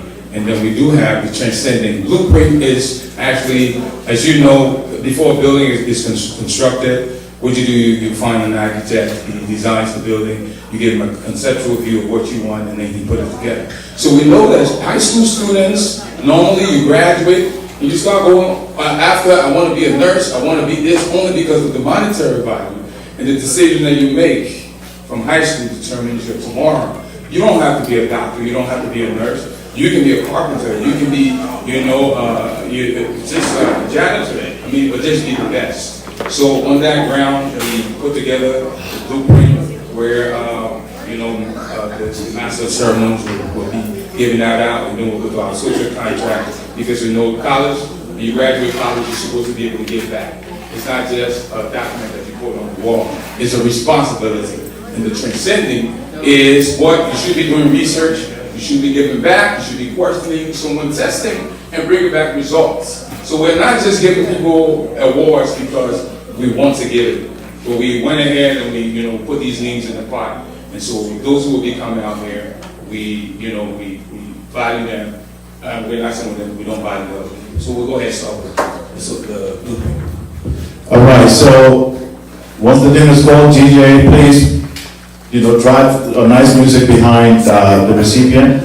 And today for the Blueprint Award, the first person is Philin Atina Siatai, the 2025 Dr. Andrews. Put your hands together, please.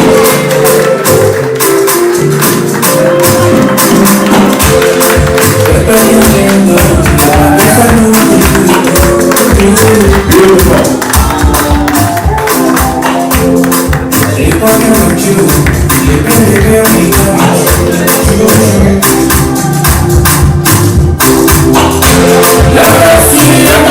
Next up,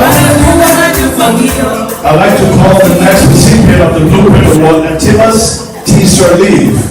Atimas T. Sirleaf.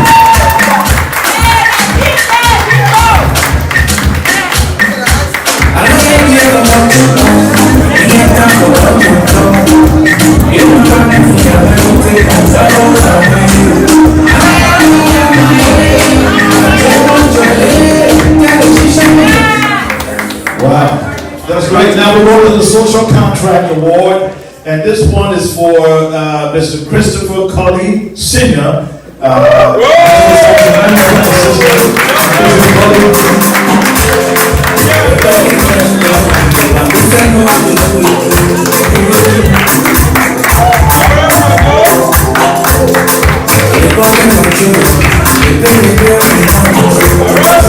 Our next recipient is coming for the Transcending Award, and this one goes to Dr. Josephine Basana Taylor. Dr. Josephine.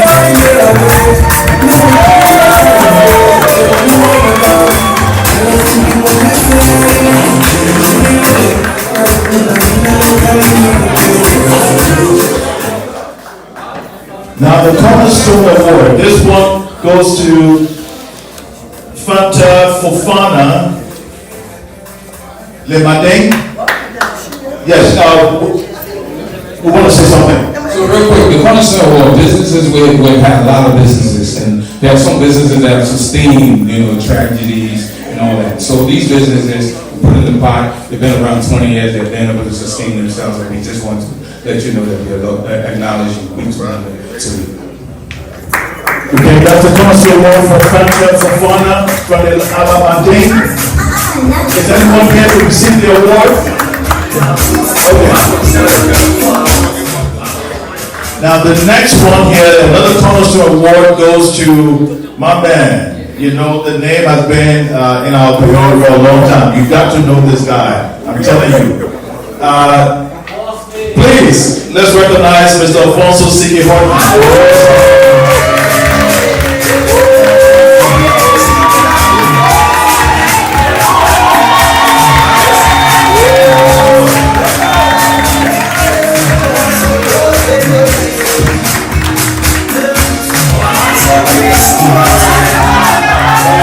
Who doesn't know Alfonso? I mean, he's been around here forever.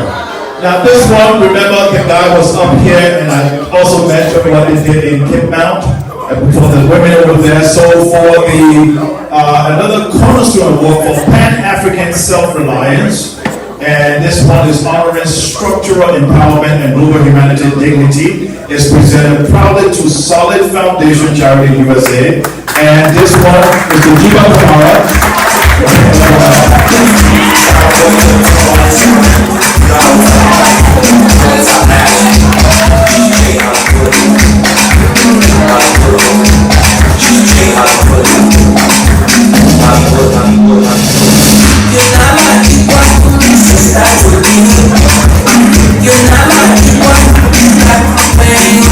Next, this one deserves a little bit of, something behind it. So I'll give Ayiti the time to say something about this. Vanguard Guardian Award.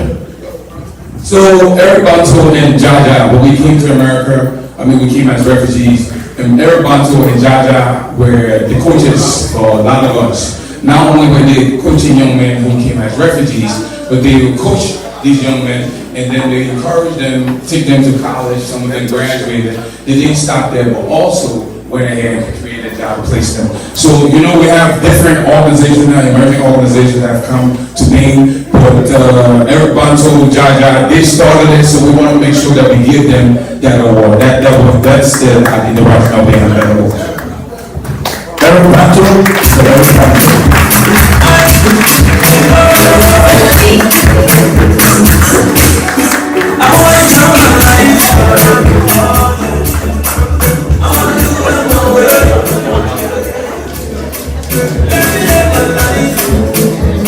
Now this one, we gotta go quickly here, guys. We're almost, the pilot is telling me that we're almost closing on to Roberts International Airport. This one is the Global Citizen and Civic Pioneer Award. And folks, I talked about this gentleman earlier on in the program. For those of you who missed it, it's an opportunity now to see him. And I admire the tenacity and just the ability that this young man took upon himself. And today we're proud to have a Liberian who is the mayor of the borough of Darby.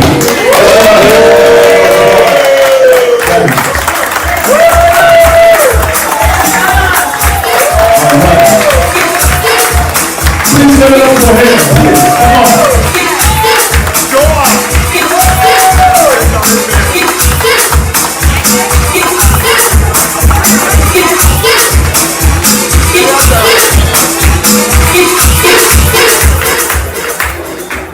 Now this one also deserves a rousing applause as well, and I'd like to say here this is the Awakened Destiny Global Keynote Honor, and we would like to call on our state representative,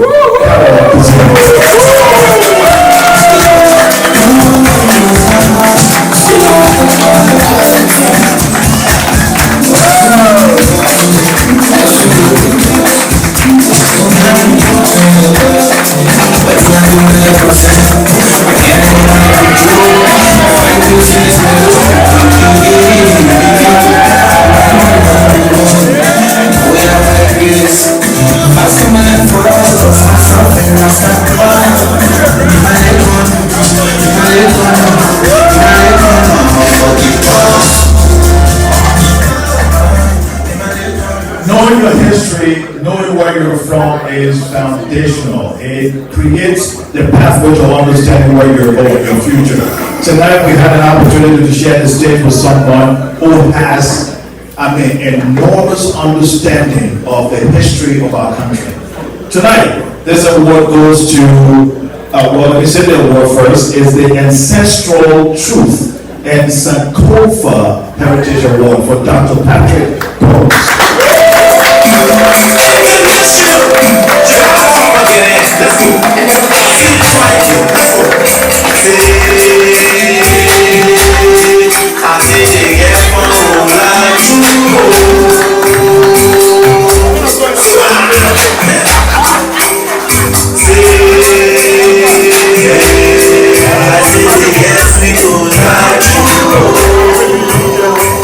All right.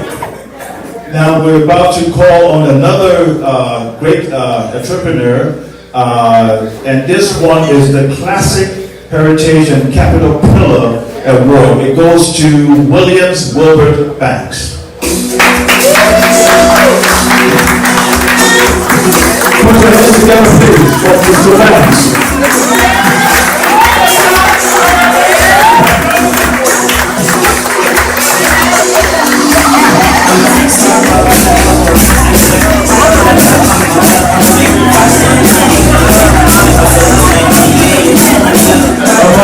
So I'm seeing Liberians come up with all types of innovation, different things, from the arts, the craft, and some of them have also introduced some really great taste to our line of drinks.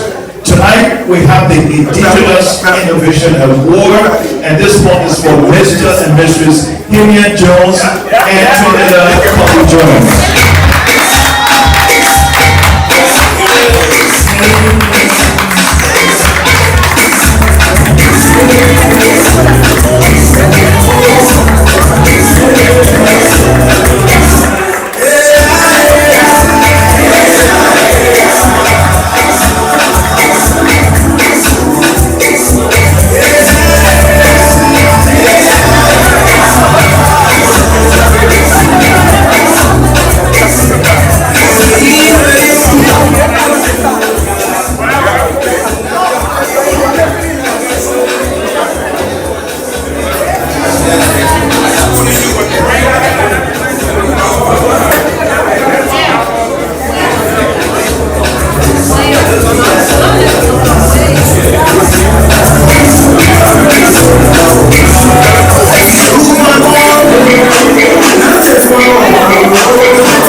are gone, especially if they made such an impact in your life.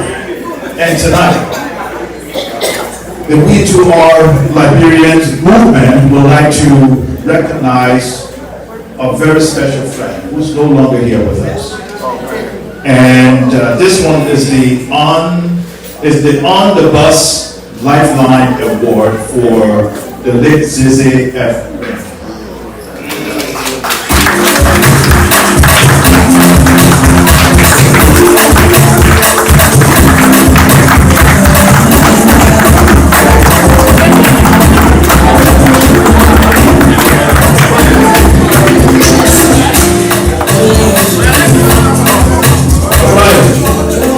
Liberians have built themselves in every facet of life and every entertainment aspect.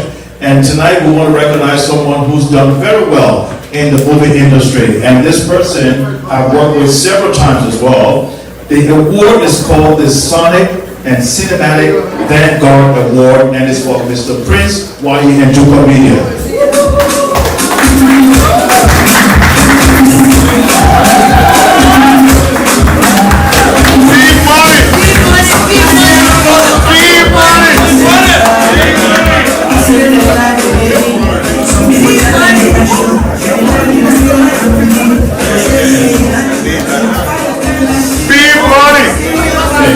I want to say thank you to everybody that meant something to the entertainment and to Go Media. Prince Wade is my business partner. He's not here today, so I'm going to accept this award on our behalf. Thank you. Big money. Yeah. Okay. Now let's see here.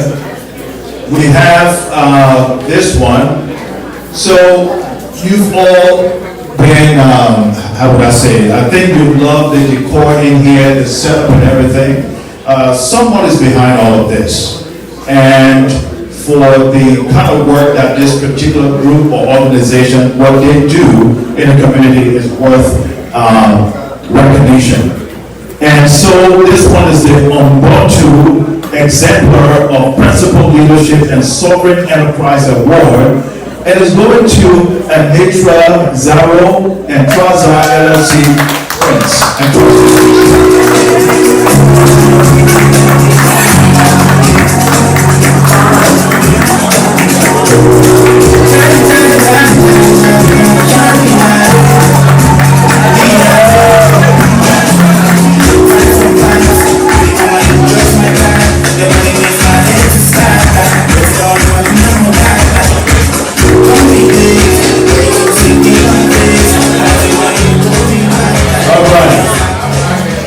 Yeah, we just got word that we've been cleared for landing at the RIA, so it looks like we're almost there in getting things taken care of. So ladies and gentlemen, earlier tonight I said that there are moments when people gather for an event, and there are moments when people gather and history begins.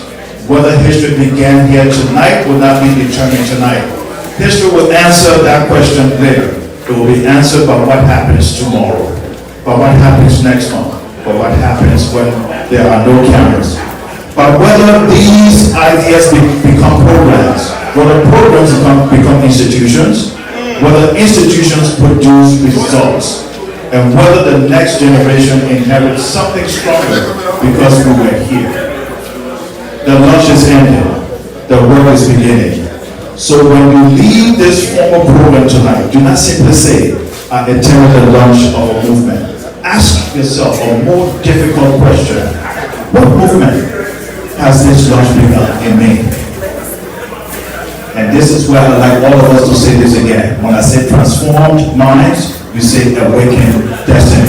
Transformed minds. Awakened destiny. Again, transformed minds. Awakened destiny. From Philadelphia to Monrovia, from Liberia to Africa, from Africa to the diaspora. I'd like to say, may consciousness become purpose, may purpose become action, may action become transformation.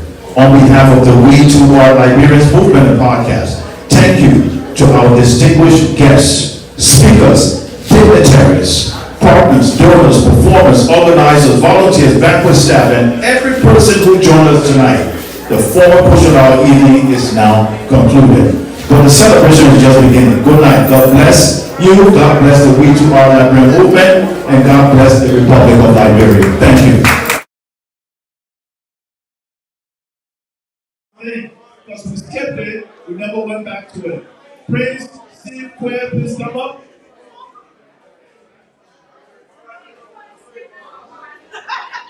Josephine Alade, Boto Williams,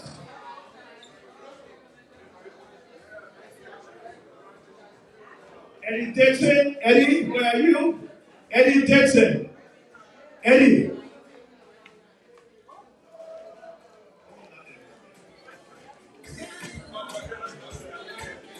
We need to do this quick now so we can go, please. Dr. Burrows, please. You need to come up and do this.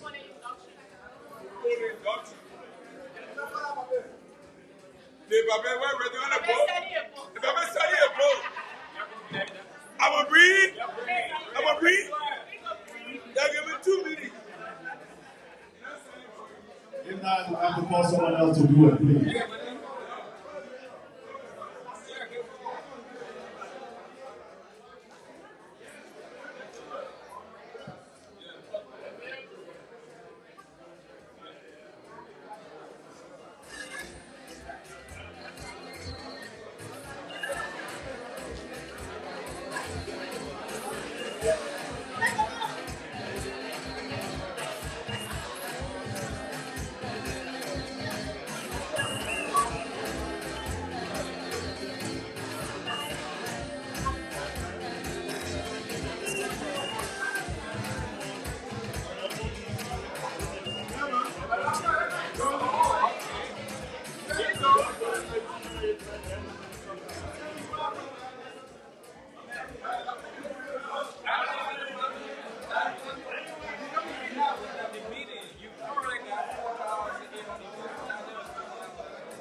Okay. Oh. Josh.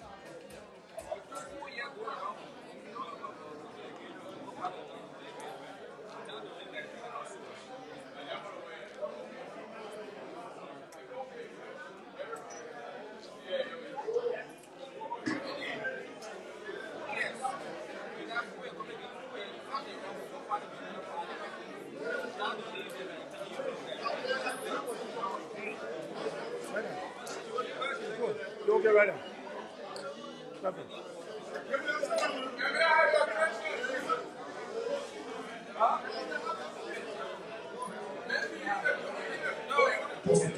Excuse me, everybody. Can we please, can we have your attention, please?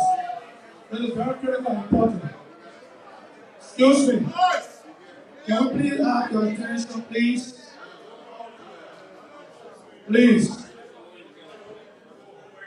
Thank you very much. So last week, I've been asked by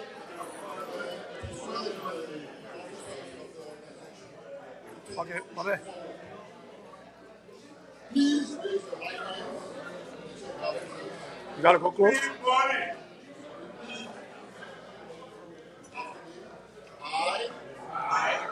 give me your full name.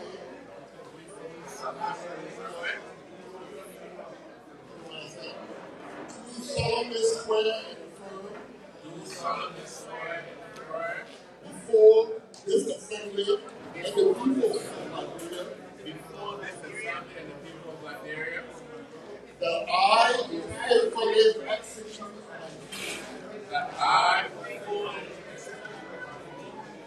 as an official member of the W2R Liberian